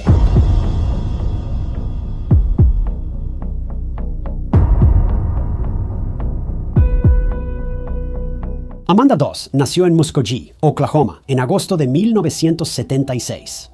Muskogee está cerca de Tulsa, Oklahoma, y tiene unos 36,000 habitantes. Hasta 2020 no hay nada particularmente interesante sobre Muskogee. Es un pueblo bastante común, lleno de personas comunes que hacen lo mejor que pueden en la vida. Y Amanda ciertamente encajaba en esa descripción. Amanda se mudó en algún momento, decidiendo establecerse en Texarkana, Texas, un pueblo que comparte su frontera con Arkansas. Específicamente, Amanda se mudó a Redwater, Texas, una pequeña zona suburbana de Texarkana, con una población de aproximadamente 853 personas. No sabemos demasiado sobre la vida personal de Amanda, pero sabemos que debió haberse casado en algún momento, ya que su apellido de soltera aparece como Pruitt en lugar de Doss. Amanda tuvo a su primer hijo, Guinevere, en agosto de 1999. Gwen era una niña maravillosa y asistía a la secundaria Redwater mientras crecía. Era una miembro activa de las Girl Scouts y, en general, una gran niña. Gwen fue recordada por ser una niña desinteresada que siempre se preocupaba por los demás. De hecho, cuando tenía solo 9 años, decidió donar todo su dinero de cumpleaños y Navidad, incluidos sus regalos, a un orfanato local cada mes. El resto del año, Gwen y Amanda hornearon pasteles y llevaron regalos y helado a los niños que cumplían años cada mes. Solo 4 años después del nacimiento de Gwen, Amanda dio a luz a su segundo hijo, un niño llamado Texas, que nació en mayo de 2003. Como su hermana, era recordado por ser un niño excelente. Siguiendo su ejemplo, Texas se unió a los Boy Scouts y asistió al distrito escolar de Redwater. Amanda y sus 2 hijos eran conocidos por ser una familia feliz y parece que todos se llevaban bien. Ninguna felicidad pudo salvar a la familia de la inminente tragedia que se avecinaba. Una que destruiría su noción de seguridad y no dejaría nada más que cenizas y escombros.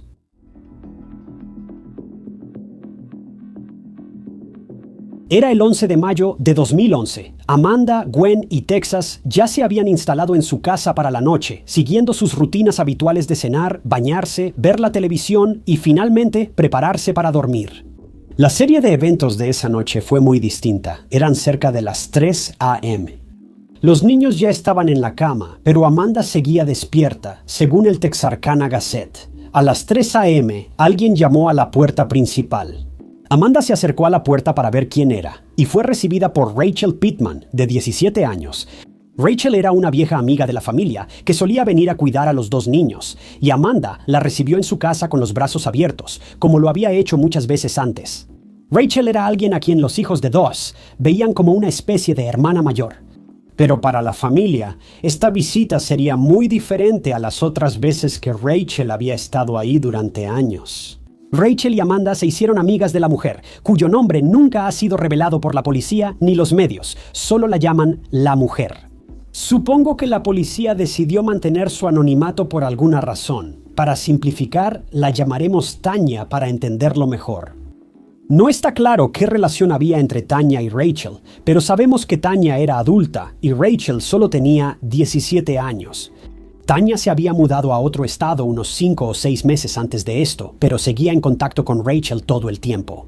Los informes decían que Tanya antes vivió cerca de Rachel y la familia Doss, a unas casas de distancia en el mismo vecindario. Tanya, Rachel y Amanda Doss eran conocidas por ser amigas cercanas, o al menos vecinas muy próximas.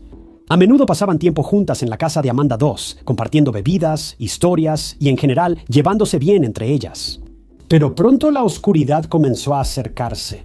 La mayoría de la gente consideraba que Raquel era una chica adolescente típica, pero a medida que fue creciendo, empezó a mostrar señales de ser un poco inusual, por así decirlo. Digo esto porque, según Raquel, ella creía que Tanya quería acabar con la vida de Amanda.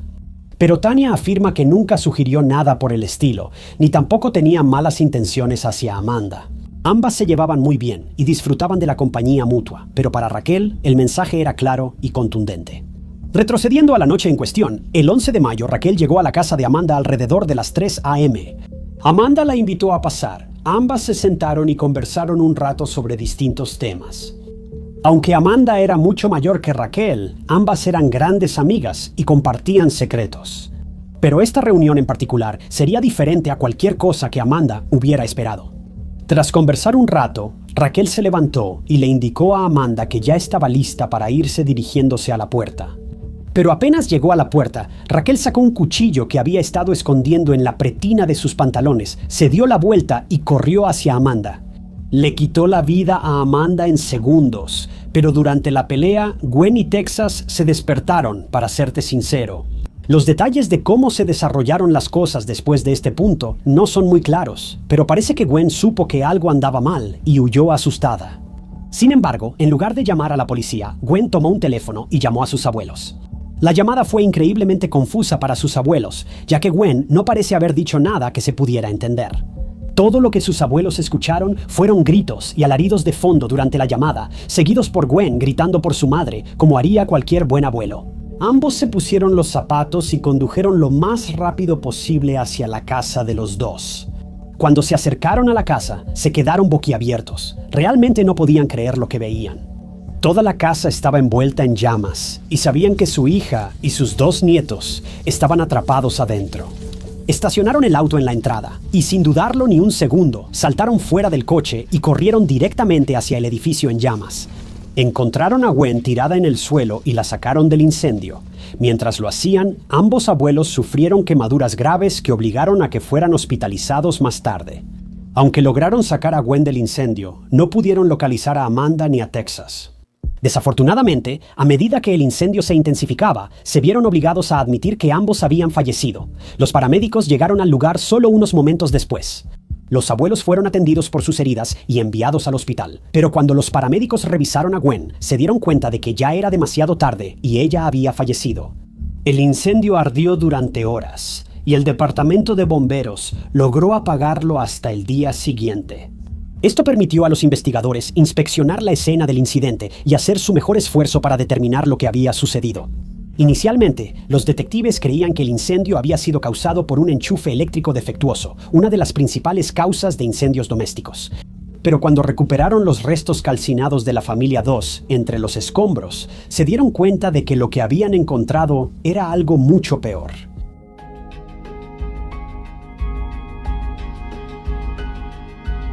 Mientras la policía hacía todo lo posible por reunir las pruebas de la escena del incendio, rápidamente se dieron cuenta de que las cosas simplemente no cuadraban. Cuando los expertos en incendios comenzaron a analizar el incidente, descubrieron que se había utilizado algún tipo de acelerante. Aún peor, el cuerpo de Amanda parecía haber sido el lugar donde se originó el incendio. Para la policía, sabían que esto significaba una cosa: el incendio no había sido causado por algún tipo de cortocircuito eléctrico, sino que había sido provocado intencionalmente. Los detectives sospecharon que se intentó ocultar evidencia de un asesinato. La policía organizó entrevistas con medios locales y anunció sus hallazgos.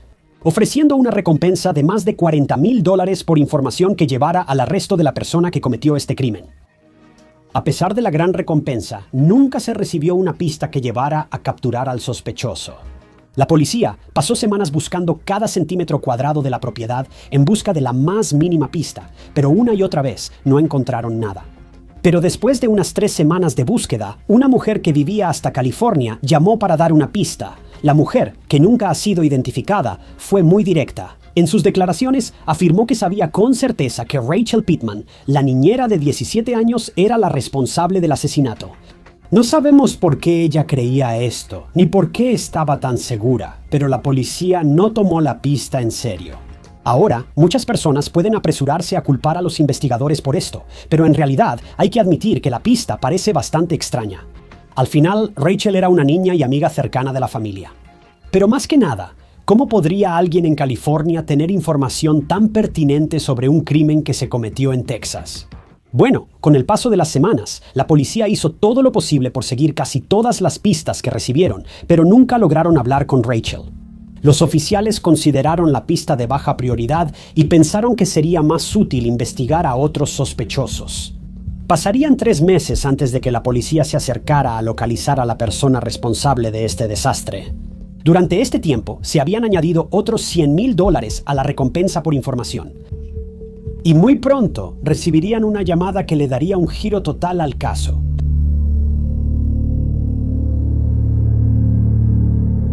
Con el paso de los meses, la conciencia de Rachel la alcanzaba.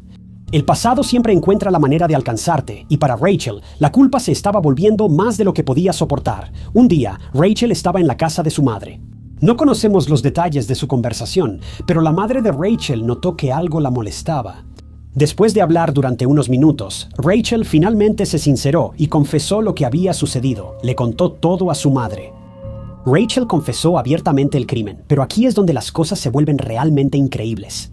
El instinto materno suele ser proteger a los hijos, pero la madre de Rachel no pudo hacerlo en este caso. Ella sabía la gravedad de la situación y sin dudarlo llamó a la policía.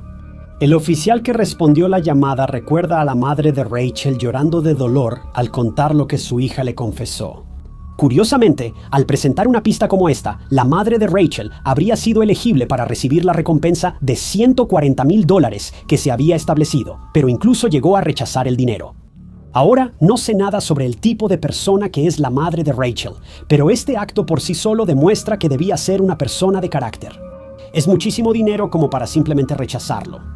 Muy pronto llegaron los detectives y Rachel se entregó a la policía sin oponer resistencia, pero lo importante es lo que reveló a la policía después de eso. Eso es lo que realmente distingue este caso, porque tomó por sorpresa a los investigadores y reveló un aspecto completamente nuevo de la historia que nadie esperaba.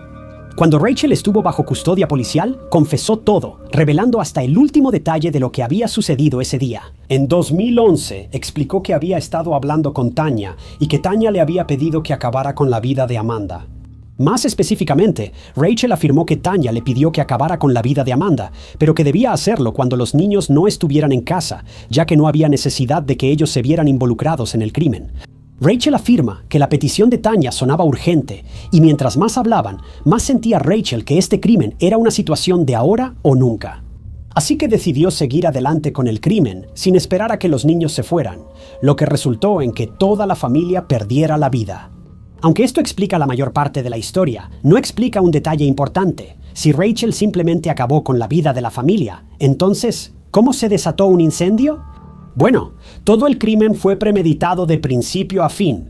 Rachel sabía que si eliminaba a toda la familia, era casi seguro que dejaría algún tipo de evidencia. Incluso si hacía todo lo posible por evitarlo. Así que, de camino a la casa de la familia, decidió conseguir una botella de refresco de 2 litros y llenarla de gasolina.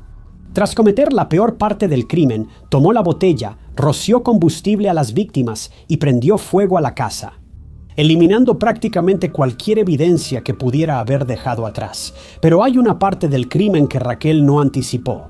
Durante la pelea, se cortó accidentalmente con el cuchillo que usaba en el ataque y se hizo una herida grave en el brazo. Tras incendiar la casa, corrió a su hogar para limpiarse antes de que alguien notara. Hizo todo esto sin que nadie se diera cuenta de que siquiera había salido de su casa en primer lugar. Pero en medio de todo este caos, Raquel había saltado una cerca conectada a la propiedad de la familia 2, así que después de limpiarse en casa, corrió de regreso a la cerca de los dos, para limpiar cualquier huella o evidencia que pudiera haber dejado de nuevo, sin que nadie la notara. Al volver a casa, Raquel se quitó la ropa y los zapatos y los quemó en el patio trasero. Finalmente tomó el cuchillo usado esa noche y lo rompió en 20 partes. Esparció el metal en el bosque detrás de su casa y quemó el mango en la misma pila donde quemó su ropa. La policía recuperó la mayoría de los pedazos del cuchillo que Raquel esparció en el bosque, pero no halló nada más. Pero mientras hablaba con los investigadores, ellos empezaron a darse cuenta de que había mucho más en esta historia de lo que parecía. La policía se centró en la parte de la coartada de Raquel, donde mencionó a Tania y le pidió cometer el crimen. La policía localizó a Tania y escuchó su versión de los hechos, ya que pronto descubrirían que Tania no tenía mala voluntad hacia la familia 2 en absoluto y los consideraba amigos cercanos. Pero si esto es cierto, entonces ¿por qué mintió Raquel? Bueno, en realidad no mintió, más o menos.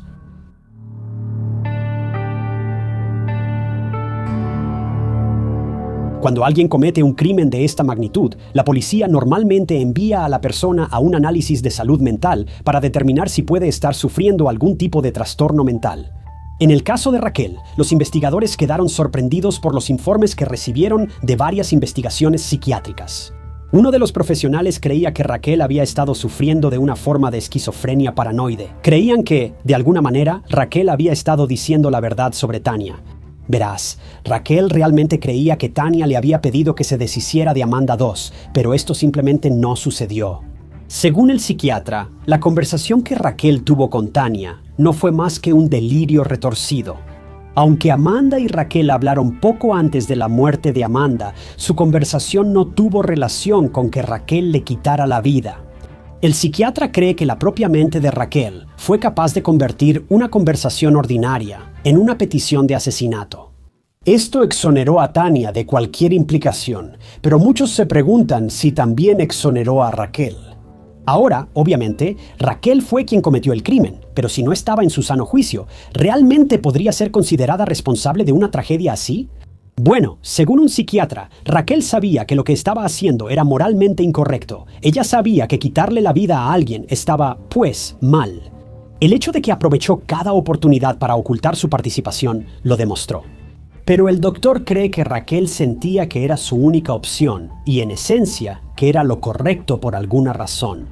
Un segundo psiquiatra afirmó que Raquel sabía que actuaba mal, pero fue influenciada por declaraciones en televisión, anuncios y conversaciones ajenas. Raquel encontraba significados ocultos en estos diversos medios y creía que el universo le estaba diciendo que lo hiciera, así que lo hizo. En entrevista con los doctores, Raquel contó que escuchaba serpientes hablándole, creyendo que eran demonios y que también veía fantasmas.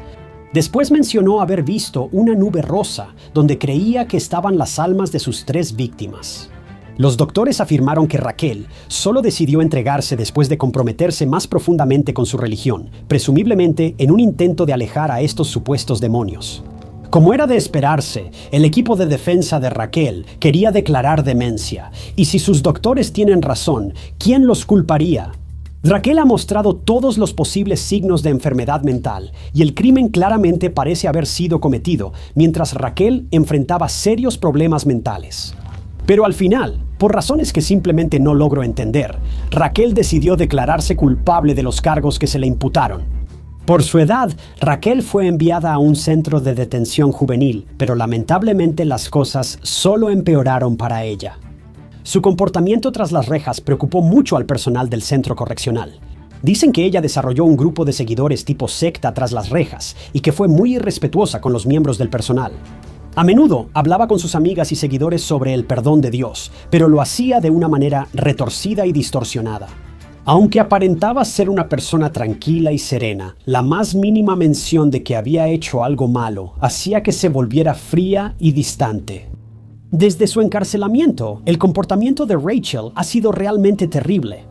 Los informes sobre su estancia en prisión dejaron de publicarse en 2012, pero solo en ese año se sabe que Rachel inició varias peleas con múltiples enemigas. Intentó escapar de su celda, le tumbó un diente a una reclusa y metió papel en la cerradura de la puerta de su celda para poder abrirla cuando quisiera. Y la atraparon planeando un ataque contra otra reclusa. Una vez logró escapar de su celda y deambuló por la prisión haciendo lo que quería. Incluso logró conseguir una cuchilla de un sacapuntas, pero en lugar de usarla para atacar a alguien, la usó para cortarse el cabello, para que no pudieran usarlo en su contra en una pelea. Todo el personal de la prisión cree que Raquel necesita algún tipo de intervención médica si tiene alguna posibilidad de mejorar. Pero hasta ahora no se ha dicho nada sobre si esto será obligatorio o no, tal como están las cosas. Ahora está detenida en una prisión para mujeres adultas en Texas, pero hasta donde sabemos, todavía no ha mostrado señales de mejoría. Podría ser elegible para libertad condicional tras 19 años más en prisión. Pero a menos que reciba la ayuda mental que necesita, probablemente está de más decir que Rachel nunca volverá a ver la luz del día.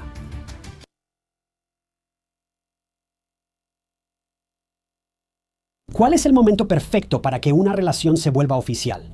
Para algunos, sucede cuando presentas a tu pareja con tus amigos y familia. Para otros, significa mudarse juntos o hacer otros grandes cambios. Lily James, de 21 años, también intentaba tener suerte y tuvo una relación de 5 semanas con un colega, pero no funcionó y se separaron. Pero días después, al encontrar el cuerpo sin vida de Lily en su lugar de trabajo, todos quedaron impactados, confundidos y aterrados. ¿Qué ocurrió? ¿Quién le hizo esto a Lily? ¿Dónde estaba el responsable? A medida que la investigación avanzó, surgieron detalles oscuros y desconcertantes. El caso de Lily James es reciente, ocurrió el año pasado. Pero eso no le quita lo aterrador y dejó a personas de todo el mundo preguntándose si incluso sus lugares de trabajo eran seguros para ellos o no.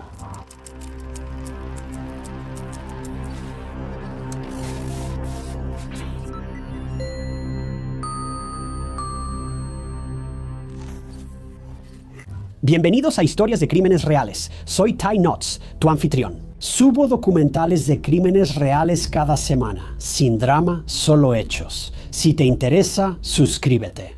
Es totalmente gratis y te mantiene al día con todos mis futuros videos. Lily James nació el 21 de mayo de 2002, hija de Jamie y Peta James, en Sensusi, Nueva Gales del Sur. Lily tenía un hermano menor llamado Max, y Sensusi era una pintoresca zona residencial, con muchas playas rodeando un hermoso terreno.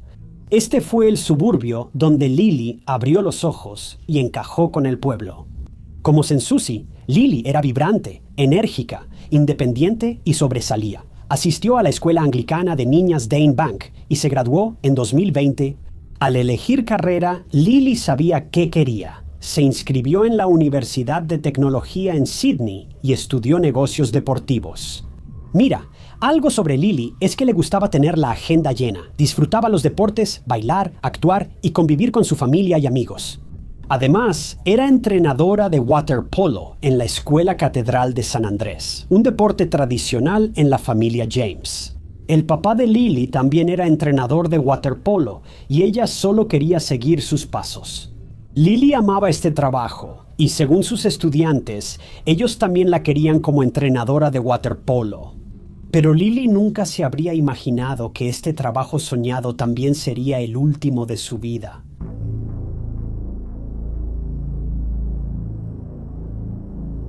Mientras estaba entrenando en la Escuela Catedral de San Andrés, Lily conoció a varias personas diferentes, pero una en particular llamó su atención: Paul Fison. Paul era dulce y encantador a su manera, pero la familia de Paul se podía describir en una sola palabra: rica.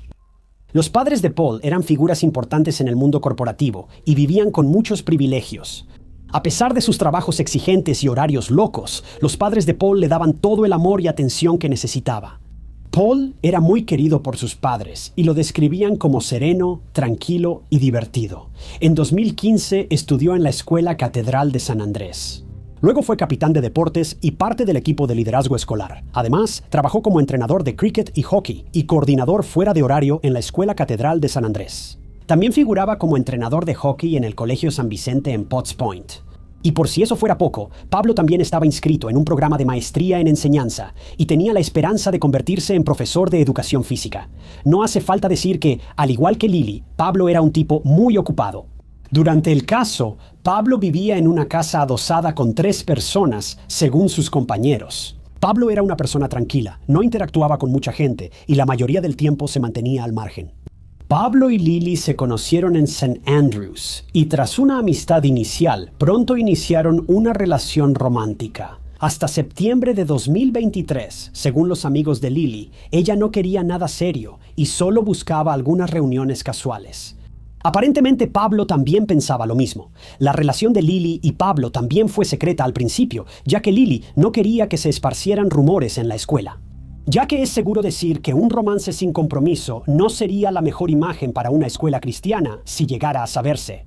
Pero los amigos de Pablo y Lily ya sabían sobre su relación. La relación de Lily y Pablo no era seria de ninguna manera. Solo habían estado saliendo durante unas 5 semanas antes. Lily decidió terminar la relación. Ahora, no sabemos con certeza por qué Lily decidió terminar. Pero se han difundido rumores que afirman que Pablo podía ser controlador y a Lily no le gustaba eso. Me gustaría decir que Pablo tomó bien la ruptura. Al menos en apariencia fue así y no fue violento. Tampoco intentó convencer a Lily de volver con él, pero Pablo, con un ego frágil, por dentro estaba furioso. Pablo no podía creer que Lily lo dejara. Como seductor, nunca había tenido problemas con mujeres, así que esto lo sorprendió. Bueno, no era algo a lo que estuviera acostumbrado, pero algo a lo que tampoco estaba acostumbrado era que sus exnovias desaparecieran. Eso fue exactamente lo que ocurrió días después de su ruptura. Lily desapareció.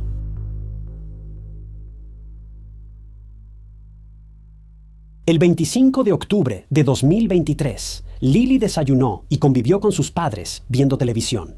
Después fue a su entrenamiento en la Escuela Catedral de San Andrés. En ese momento, la Escuela Catedral de San Andrés estaba llevando a cabo unos exámenes muy importantes en el gimnasio de la escuela y había mesas preparadas para los estudiantes que llegarían al día siguiente. Estos exámenes alteraron un poco el horario de Lily, pero aún así se esperaba que regresara a casa a la hora de siempre, pero no lo hizo. Sus padres esperaron horas su llegada, pero no recibieron noticias. La llamaron y enviaron mensajes sin respuesta. Esto era totalmente fuera de lo común para ella y completamente inesperado. Sin saber qué más hacer, los padres de Lily presentaron un reporte de persona desaparecida. Un reporte de persona desaparecida era muy alarmante para la policía. Sin embargo, horas después recibieron una llamada mucho más alarmante que los puso en acción inmediata. Mira. La persona que llamó le dijo a la policía que tenían que ir a St. Andrews porque aparentemente había un cuerpo en el baño del gimnasio. Simultáneamente, Jaime, el papá de Lily, recibió un mensaje de texto de la propia Lily. Aliviado pero aún inquieto, Jaime leyó el mensaje: "Ven a la escuela, problema". Jaime se alertó de inmediato porque el mensaje era vago y alarmante. Además, no era el estilo de Lily. Aún así, respondió preguntando si estaba bien. Y se dirigió a la escuela, pero no podía creer lo que veía. Al entrar al lugar, patrullas, luces rojas y azules, cinta de escena del crimen y oficiales llenaban la entrada de la escuela. Jamie, alterado, quería buscar a su hija y llevarla a casa, pensando que era el problema que mencionó Lily y que debía ayudarla. Pero cuando los oficiales de policía apartaron a Jamie, él supo que su vida estaba a punto de cambiar para siempre. Mira. Los investigadores acudieron a la escuela tras una llamada anónima antes de que Jamie supiera lo ocurrido. Y lo que vieron fue una escena que solo podría haber sido sacada de las pesadillas de alguien. Dentro del baño del gimnasio había el cuerpo sin vida de una mujer, y según la policía, la mujer tenía poco más de 20 años, pero tenía heridas graves en el rostro. La mujer había sido brutalmente golpeada, y la escena en el baño mostraba una lucha intensa. La mujer fue identificada de inmediato como Lily James, de 21 años, por un amigo de la familia, lo que resultó especialmente desgarrador. Y es imposible imaginar lo que debió estar pasando por la mente de esa persona. Ver a alguien tan cercano en ese estado es inimaginable. Respecto a los padres de Lily, era como si sus vidas se hubieran detenido. Jamie no podía creer lo que oía. Solo iba a recoger a su hija para llevarla a casa. Pero ahora su amada, dulce y brillante niña yacía sin vida en el frío suelo de un baño. La familia James fue golpeada por un profundo dolor y un horror inimaginable, ya que su noche tranquila había tomado un giro oscuro y trágico.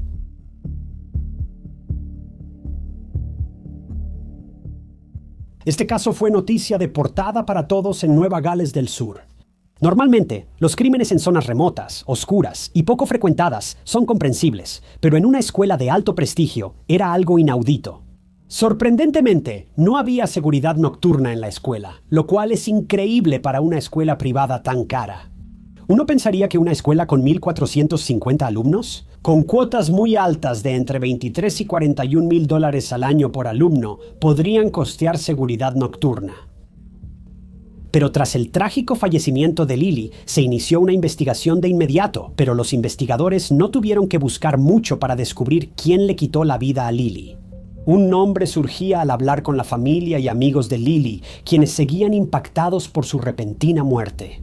No era otro que el examorío de Lily, Paul Tyson. La policía sospechó más al saber que la pareja había terminado días antes, por lo que los detectives debían encontrar a Paul. Pero, ¿dónde estaba? Las cámaras de seguridad del gimnasio y la ciudad fueron útiles, ya que la escuela estaba acordonada por la investigación. Los funcionarios de St. Andrews enviaron correos electrónicos a los estudiantes, informando que la escuela estaría cerrada por el resto de la semana, y esto se debía a un incidente crítico, según dijeron. Los exámenes se mudaron a otros edificios y la comunidad de Sans Souci estaba nerviosa por la muerte de Lily, mientras intentaban descubrir qué le ocurrió. Los investigadores primero revisaron las grabaciones de las cámaras de seguridad del gimnasio de la escuela, y lo que vieron los persiguió por el resto de sus vidas. Las grabaciones muestran los últimos momentos de Lily antes de morir y, alarmantemente, a un hombre siguiéndola, posiblemente el responsable. El 25 de octubre, Lily entrenó a los estudiantes todo el día y cerca de las 7 p.m. la vieron ir al baño del gimnasio. Poco después, se vio a un hombre caminando detrás de ella, entrando al mismo baño y pasó una hora sin ningún otro movimiento, pero luego el hombre salió. Pero Lily no salió. Probablemente ya adivinaste quién era ese hombre. Bueno, los detectives también lo hicieron, y no era otro que Paul. La misma persona con la que Lily tenía una relación amorosa y de quien se había separado hace apenas un par de días, aparentemente la había llevado a su final. Los investigadores tenían un montón de preguntas en ese momento como ¿por qué hizo esto Paul? ¿Fue premeditado? ¿Y había algo más detrás de la ira hirviente que bullía dentro de Paul? Pero la policía no tenía mucho tiempo. Necesitaban encontrar a Paul rápido y necesitaban respuestas. Mientras los investigadores buscaban a Paul, supieron su última ubicación. Pero quizá te preguntes, ¿cómo fue? ¿Recuerdas la llamada anónima a los detectives y el mensaje enviado a los padres de Lily desde su teléfono? Todo lo hizo Paul. Los analistas rastrearon la llamada hasta Diamond Bay Reserve, un sendero con acantilados impresionantes y peligrosos con vistas al océano azul de la zona. ¿Qué hacía Paul ahí? No lo sabemos con certeza, pero las cámaras de seguridad informaron a los investigadores sobre los movimientos de Paul esa noche. Cuando la policía llegó a Diamond Bay Reserve el 26 de octubre, Paul no estaba. Revisaron las grabaciones de vigilancia y pronto acertaron. El 25 de octubre a las 8:47 p.m. Paul fue visto estacionando un Lexus plateado cerca de la cámara y a las 9:04 p.m. salió del auto y caminó en sentido opuesto. Se le vio cargando una bolsa y tenía una expresión tranquila, lo cual es aterrador de ver después de saber lo que había hecho apenas una hora antes. 8 minutos después, a las 9:12 p.m., Paul volvió a su auto sin nada y permaneció ahí sin hacer nada hasta las 9:49 p.m. Luego se fue manejando. Los investigadores sabían que debían revisar la zona donde vieron a Paul caminar y, al llegar, encontraron un bote de basura de metal. Los detectives sabían qué hacer. Registraron el bote y recuperaron un martillo, pertenencias de Paul como unos AirPods y una mochila. Tras un examen rápido, los detectives supieron que el martillo era, sin duda, el arma homicida, pero por ahora la policía seguía buscando a Paul. Mientras tanto, el Lexus plateado de Paul fue recuperado en un estacionamiento cercano. Los investigadores revisaron las placas y descubrieron que Paul había rentado el auto. Lo usó para conducir hasta la escuela St. Andrew la mañana del 25 de octubre. Ahora que Paul ya tenía auto, ¿por qué rentar uno para ir a trabajar? El mismo día, hallaron el cuerpo de Lily en el baño del gimnasio. Los detectives tendrían que preocuparse por esto después, ya que Paul aún no aparecía. Entonces huyó a otra ciudad, se escondió o incluso volvió a los Países Bajos, su país natal, considerando su entorno privilegiado. Esto no era imposible para Paul. Los investigadores luchaban contra el reloj para encontrar a Paul porque no querían que huyera de lo que había hecho. Debía ser interrogado y responsabilizado por sus actos, pero nadie preparó a la policía para lo que Paul les tenía reservado. Eso alteraría todo el caso, pero de la peor forma. Mira, el 28 de octubre de 2023, cerca de la 1 a.m., trabajadores de la construcción vieron algo flotando junto a las grandes rocas en The Gap, un lugar infame en Sydney, Australia. Está ubicado en South Head, en los suburbios del este de Sydney, y es conocido como un lugar donde la gente termina con su vida saltando del acantilado hacia el mar de Tasmania. Los investigadores sentían un mal presentimiento sobre el hallazgo, ya que la última ubicación de Paul estaba a 5 minutos de The Gap, en la reserva Diamond, a las 9 a.m. Los detectives realizaron una operación usando botes y helicópteros para recuperar lo que parecía ser un cuerpo, pero no sería fácil. Mira, ese día, los vientos eran tan fuertes que los helicópteros no podían llegar al lugar de forma segura, ni tras varios intentos, por las olas agitadas y furiosas. Pero al mediodía, con la ayuda de motos acuáticas, finalmente recuperaron el cuerpo y acordonaron el área para la investigación. La policía identificó el cuerpo como Paul Tyson, de 22 años, mediante registros dentales. Se piensa que Paul llegó al acantilado a las 10 p.m. tras matar a Lily. Pasaron un par de horas antes de que él llamara a la policía para informar lo hecho, cerca de las 11 p.m. Después de eso, se cree que saltó del acantilado para quitarse la vida, pero los investigadores y todos los demás no podían evitar preguntarse por qué. ¿Por qué Pablo recurrió a tanta brutalidad y violencia? Aunque Pablo no tenía antecedentes de abuso ni cargos criminales, mostraba destellos del monstruo que era al perder el control. El caso de Lily se hizo muy público y también apareció en 60 Minutos Australia. En ese episodio, sin embargo, una exnovia de Pablo se presentó con un hecho escalofriante, según la exnovia de Pablo, quien quiso permanecer en el anonimato. Él solía obsesionarse con a dónde iba ella, con quién estaba y todo lo relacionado. En una ocasión, ella quiso terminar con Pablo y él reaccionó violentamente, golpeando un árbol por la ira. Cuando ella le preguntó por qué hizo algo así, la respuesta de Pablo fue una señal de alerta verbal. Él dijo, cito, «Porque no puedo golpear lo único que quiero golpear, si eso no fuera lo suficientemente aterrador». Pablo también la acosó después de este incidente y en un momento fue visto espiando por sus ventanas.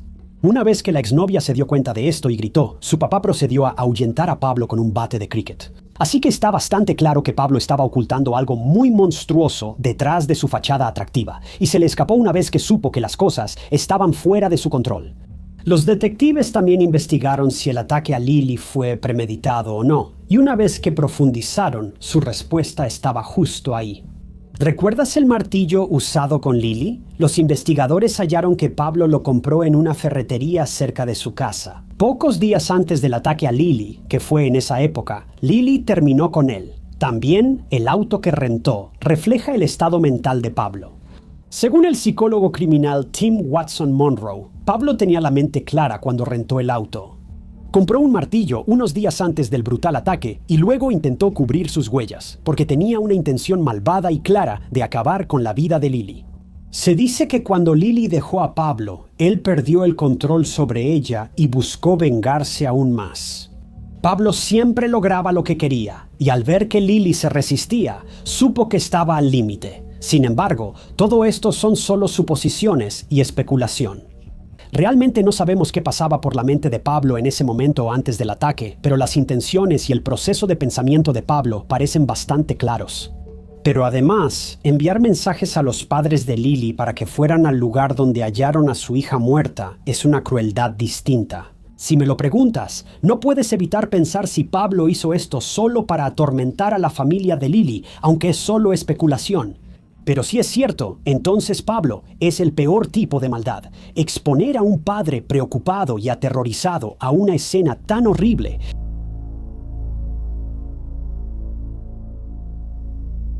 Con la muerte de Pablo, toda esperanza de cerrar el trágico caso de Lily se pierde, dejando a la familia Jiménez destrozada de por vida. Cuestionando qué salió mal, es el peor tipo de sentimiento, no tener al culpable cerca para que siquiera te diga por qué hizo lo que hizo. Jaime, el padre de Lily, expresó su dolor diciendo que nunca olvidará la fatídica noche del 25 de octubre mientras viva. Es tan trágico y desgarrador ver a Peta y Jaime derrumbarse, recordando a su hija llena de vida y amor por la vida. Peta, quien fue diagnosticada recientemente con melanoma en ambos pulmones, está pasando por algo inimaginable. No solo está incierta sobre lo que le depara el futuro en su propia vida, sino que ahora también tiene que vivir cada día sin escuchar la voz de Lily. Ahora, no solo está luchando con estos terribles problemas de salud, sino que también tiene una montaña de dolor y una depresión comprensible con la que lidiar. Y todos sabemos que estos sentimientos pueden empeorar aún más una salud que ya está mal. El funeral de Lily se realizó el 17 de noviembre de 2023 y fue despedida por cientos de personas vestidas con ropa colorida y floral para representar su mejor momento.